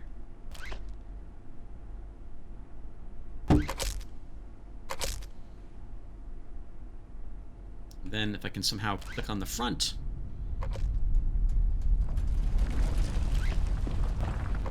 There we go. Choppers are powered. Now, Choppers are, like, there's friendly fire. They don't know what's walking into them. And we can be hurt ourselves if we just waltz into them. So we'd have to duck under them at all times. Also, when 4 o'clock hits, these will no longer have any power in them at 4 in the morning, and these will turn off. So if a bot decides, if we're fighting something down here and it's 4 a.m., these turn off. And then, well, they're not doing any damage to enemies.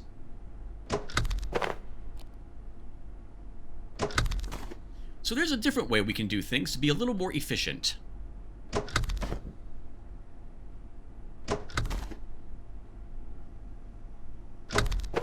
We're going to put the plug here. I always face it the wrong way. But there's no wrong way actually to that, but that's what we're doing. Okay, so we're going to actually daisy chain 3 batteries together for this.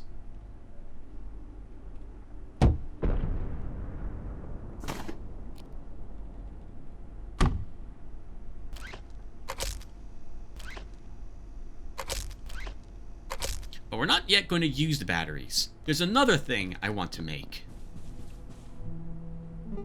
A lever.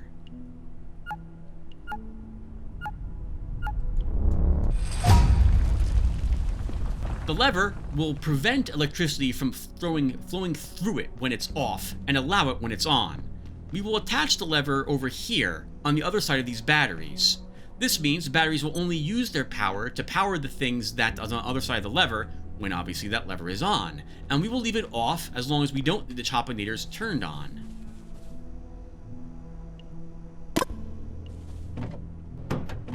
Let's see, where did I put my... Need 1 oil, 1 coil, 2 metal. We'll take all 4, why not? It's easy. And then we'll grab 1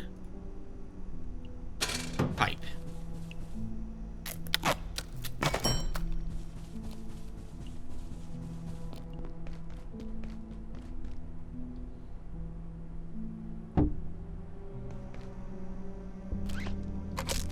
The lever is currently on. We'll flip it off, and then we can use this power socket to the plug strip.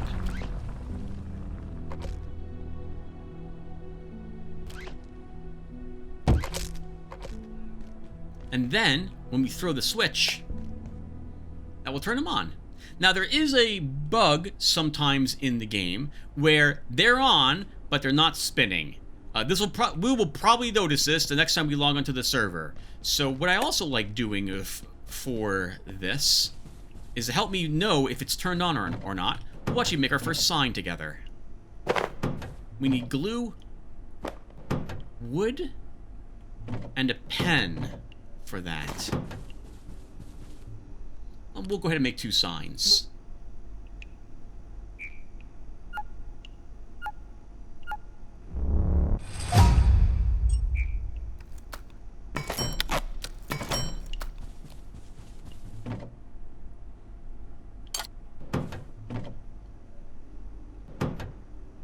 Sorry, viewer. Not doing much talking. Bad Tim. Bad host. I'm sorry, guys. But, also, well, this requires some thought. Alright, so I'm going to go ahead and tell myself here. Let's see. Oh, for some reason doesn't let me backspace. Alright, we'll go ahead and highlight that. Defense.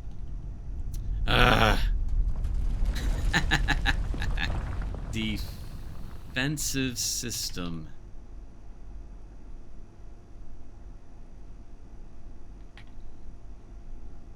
On. Off. Now, no matter what the color is on the switch, because that's normally on, but sometimes it won't be blue, it'll be red, and it doesn't matter if these are spinning, I will know when I look at my switch that if it's flipped in that direction, it is on, and everything attached to that switch should be activated and working. We'll also go ahead and start making a little signpost out here. Things to do.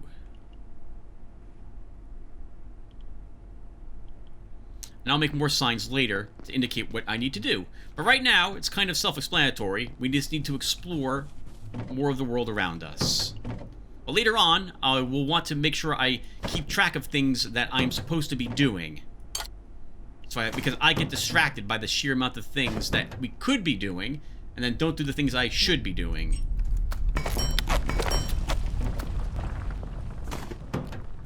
Okay, what time is it? 11 a.m. A little hungry, a little thirsty, a little sleepy.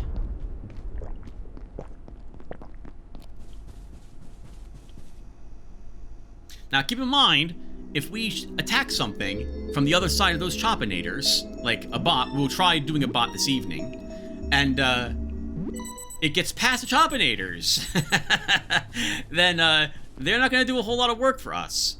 But when the choppinators are on, we can be under them, like this, without it hurting us. The bot's too big, and so it will be hit by these, even if while we're like you know, right by it and under it. And when the bot is if it decides to attack the choppinators, we can use a hammer to get the choppinators repaired. On that note, if a choppinator is destroyed, it's one of the few structures that I'm aware of that it is not actually removed. As such, we're going to use a house rule. If a choppinator has 0 hit points left at the end of the battle, I must take it down and destroy it here in the salvaging station. I must make another one.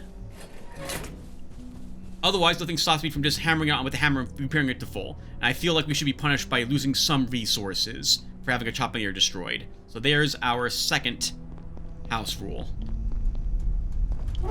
We are a little hungry.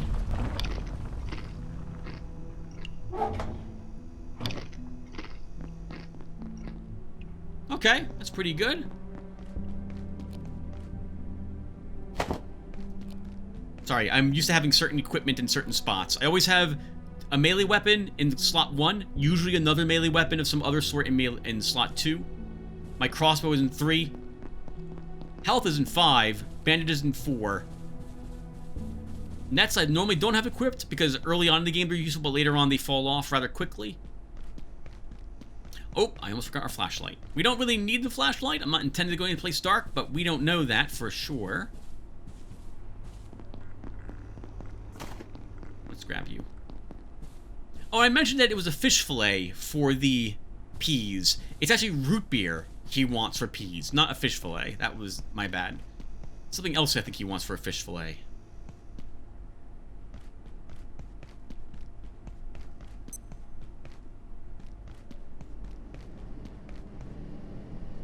A security door. We haven't seen one of these before. Or rather, a keypad locking this. Clearance insufficient. We need to actually make a hacker to access this. We'll learn about the hacker specifically after we access the level 2 of the offices. I think, is that right? No, sorry, level 3. We're on level 2 at the moment. But we can start gathering some of the resources it requires now.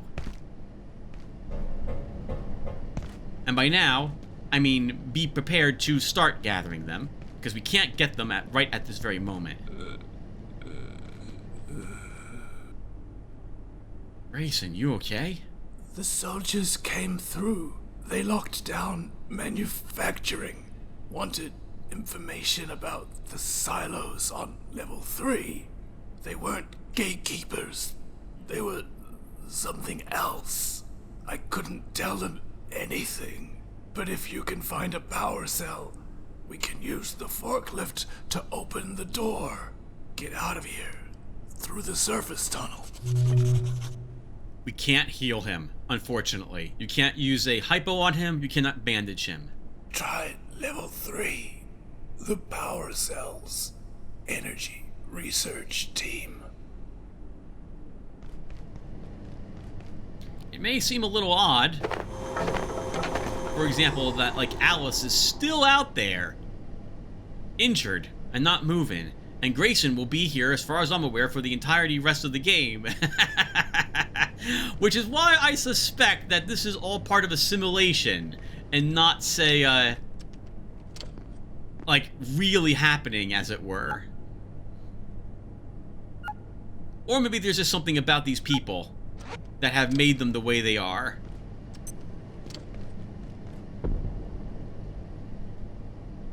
This right here is a great spot to throw away stuff you don't want, but you have to be really careful doing it. You fall down here, you're dead. I did investigate if this was a one-way trip. It is a one-way trip. You fall to your doom if you drop down here.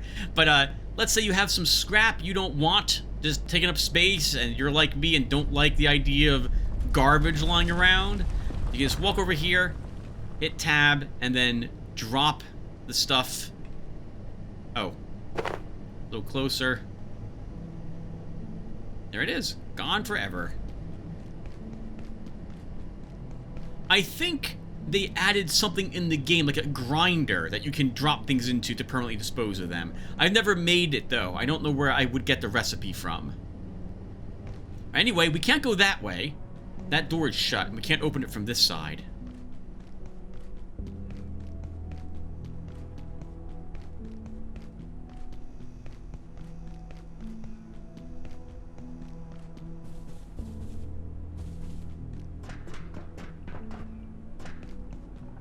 You can see someone crouching down over there. And someone else is crouching down over on that side. Ooh, another peccary. That's our dinner. Okay, this gives me a chance also to explain accuracy. So it's our first time using the crossbow. See the red dot? And notice how we're wobbling with this weapon? We are really inaccurate at the moment. We are not so good at using ranged weaponry. We are, after all, a computer programmer. Not all of our accuracy has come from playing video games, not in the real world. That's how you gain it. You smack something with it. The smaller the target, the harder it is to hit, the more accuracy we earn from doing so, I think. We earn 23 or 28 experience points for whacking this this pest.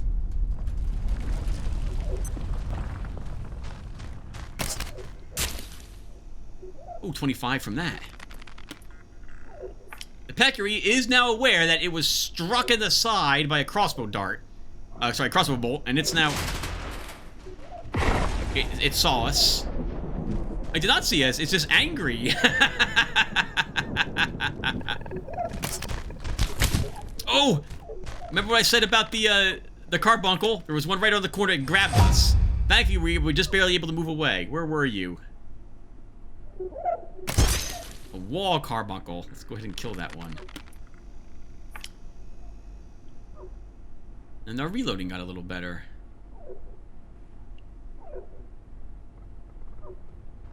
There's another peccary around here, too.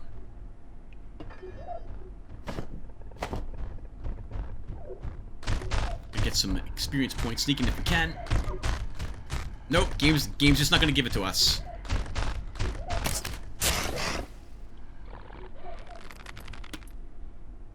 It didn't see us.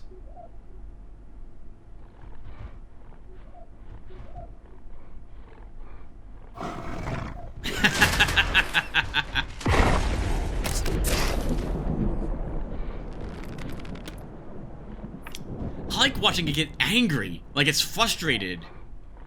It knows there's something around here.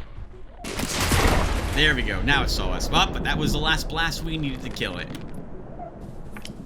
We'll carve you up a little later. Let's see who this guy is. Another drink of water, too, while we're at it. Hello, sir. I thought they were coming to help, but they weren't gatekeepers. They started shooting. I wasn't trained for this. I'm just a receptionist. I heard their radios, something about level 3. I'd stay away if I were you.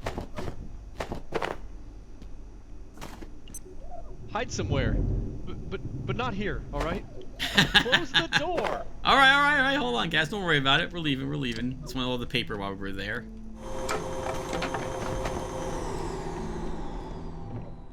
take some med supplies. Another computer terminal. Let's see what these people were talking about. Office supply crossbows. This is a notice to all Cascade technical staff. We have received some complaints from team members about misuse of office supplies, up to and including creating improvised weapons for flinging projectiles across the cubicles. We here at Gate understand and commend your ingenuity as scientists. After all, it's why you work here.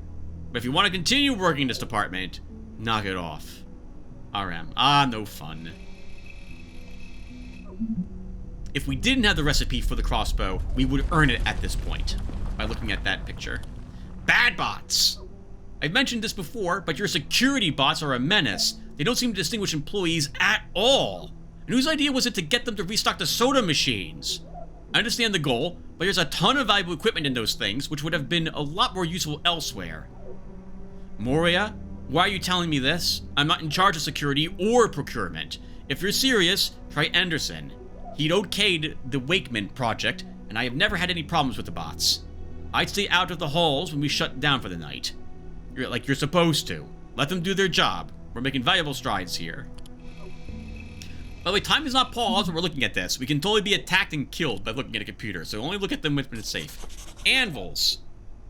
What happened to the anvils in our workshop? I needed to repair some of my tools, but it's gone.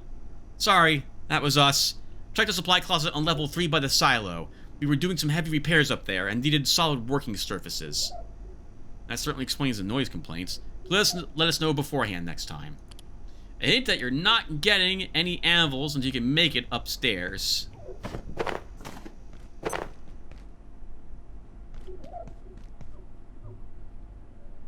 Oh, it's 5 p.m. already. My goodness, time went fast today. Well, we heard another peccary. There's one dead here. Let's kill them both, carve them up. We can get some sneaking experience points. Ooh. I want it. It heard that, so it stopped and is turning around to look to see if something's sneaking up behind him. No, I'm not gonna earn any sneaking today. We missed. There's a lot of these things around here. God, I love hard mode. I think I missed again.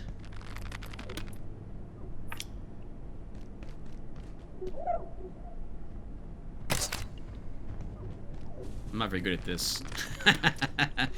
Maybe that one gets to live after all. We just carve this one up. Let's see, what else do we have around here? Look at all the carbuncles. Oh my goodness. Infested.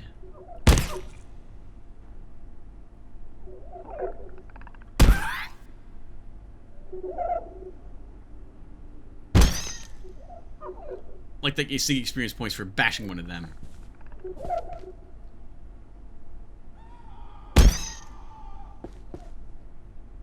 Oh, this is very reminiscent of Half-Life.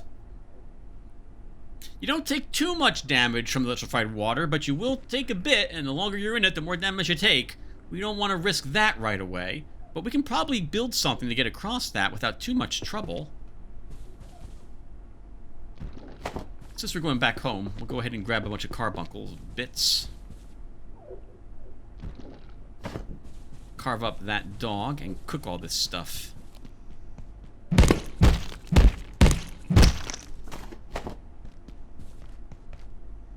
Oh, the carbuncle there just vanished. That happens sometimes. As long as we're going back. Grab something else to break down, fill up our inventory space full of stuff. Looking pretty good so far. Oh, we're not quite done with the defense setup. I just remembered something else I think I want to build. This is good. That might be good enough, but let's see if we can make it a little more fortified. First, we should start cooking.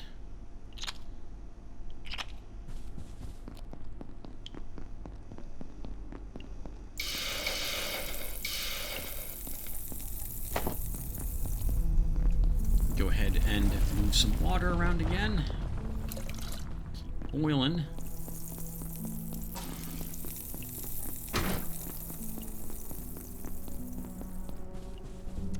Put some stuff away. We have some more iodine tablets. We'll put them in here.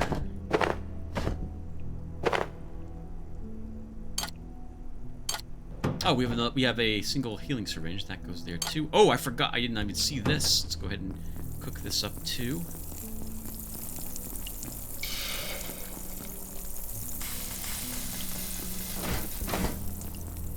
Now, really, we don't want to eat the cooked carbuncles. These don't... As you can see, these hunger fills are only 10.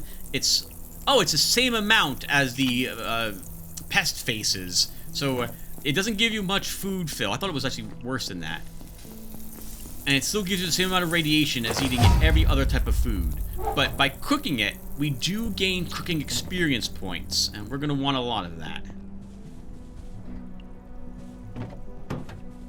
I heard the water get done. Let's go ahead and move that too.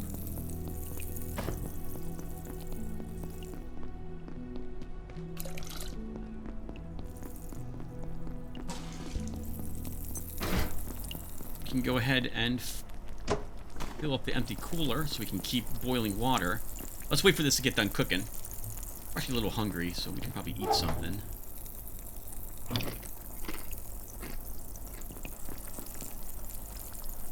2 p.m. Waiting for all this to cook individually, as you can guess, takes a long time. We would have been here for several in-game hours instead.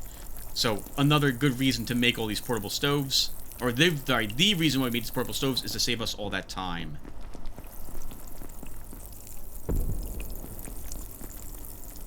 Oh my god, please finish cooking! I'm so impatient.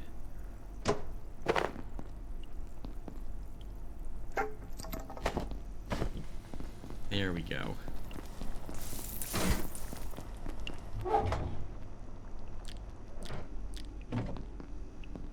Okay. Let's break down the stuff I just packaged up. More crafting experience points. We can go and fill this water jug, bring it back, and if we have time, build something else to help us this evening. I think we'll have just enough time. Don't tell anyone, but I'll sprint for this. This is the bad water. Bad water goes over here. Okay, so in addition to those choppinators, we can make some shock traps. They require an energy brick, a coil, and a stapler. We're gonna want 4 of these, I think.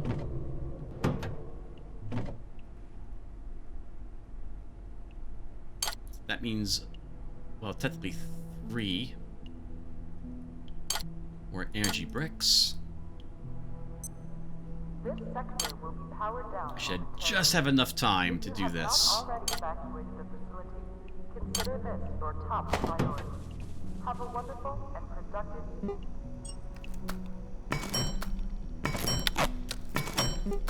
Oh, staplers. Forgot my staplers. Oh, I forgot 1 coil. I want 4 of them. We can do it with just 2, but I wouldn't mind having another. Okay. Let's see. Let's put the staplers back, because if I don't do it now, I might forget. Okay. Shock traps.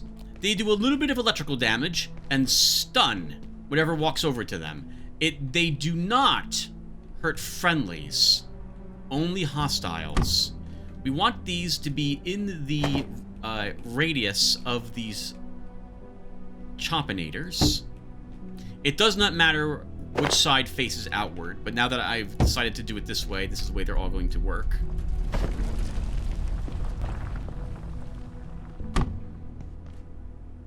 There we go. And one more thing we want. It's gonna... Bots, I guess we'll show the, let's show you this really quick. Entities in your PDA will, if they have something that they're resistant to or take more damage from, warn you about it by symbols here. As you can see, the security bot is resistant to blunt damage, so we're better off using, like, a dagger. But a dagger requires us getting really flipping close to use it. I'd rather stab at it at a distance. So to that end, we're going to make a spear. We need a standing lamp for that, a dagger, a phone, and I think duct tape.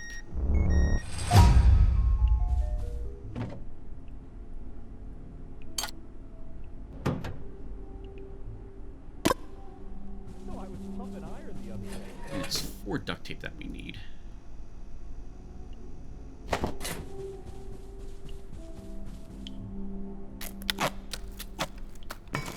You can use a spear to carve up bodies, just like you could a knife. So, we haven't lost that capability. Hey, you got any food? Now, we've seen a bot in its hibernation unit over here. There it is.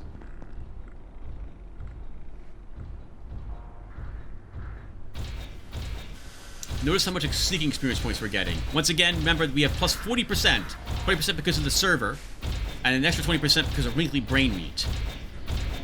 Walking behind things like this are a fantastic way to get experience points, assuming the game is going to give you experience points for doing so. That's far enough. Come on, bot!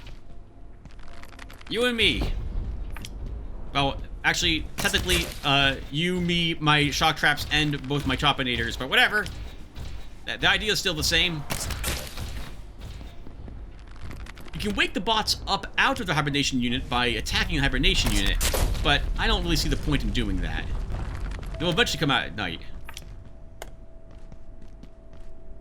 Okay, note that these don't look like they're on. They are on. They should be on. We will know for sure if the bot starts taking damage when they walk close to it. Yep, they're on. I'm gonna poke your kneecap. Working hard or hardly working?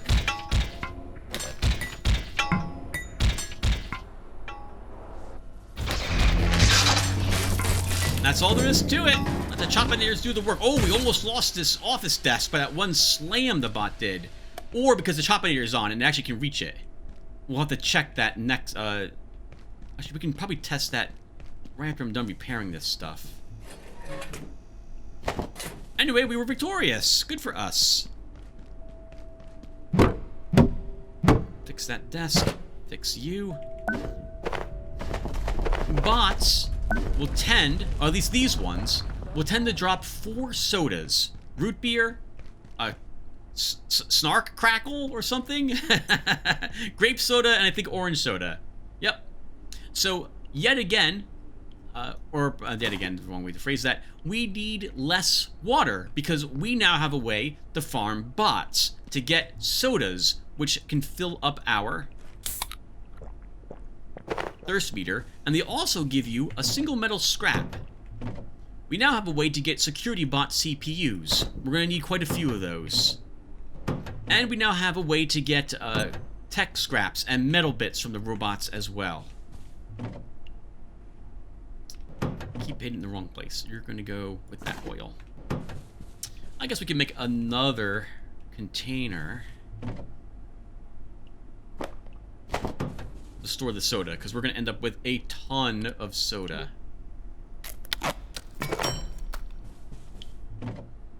Once again, I just feel like saying it.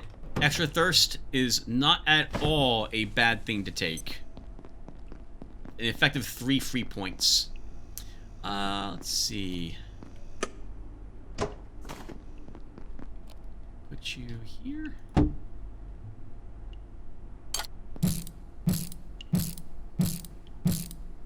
On that same note, taking the thing that gives you decreased thirst seems like a waste to me, because you're never in any danger. Sod! Yep, that's a great name for that. We put you on top of it? Can.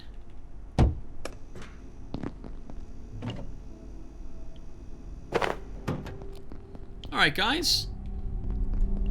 Thank you for watching. Nice long episode. We've made more progress. We now have some defenses that we're using, not really offensively, but we're putting them to good use to help us destroy. Well, actually, we are using them offensively to destroy the bots that will come by.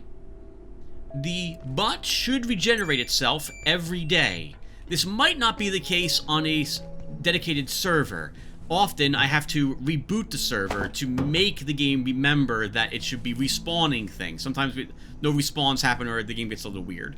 But technically, which is to say that the game should spawn you a bot from their hibernation chambers every day. Which means if we do that every day, pull it to those Choppinators and destroy it, that gives us a free, effectively a free, 1 CPU. Alright. Let's, I think we're good. Alright, we're good. Alright, guys, so thanks for watching.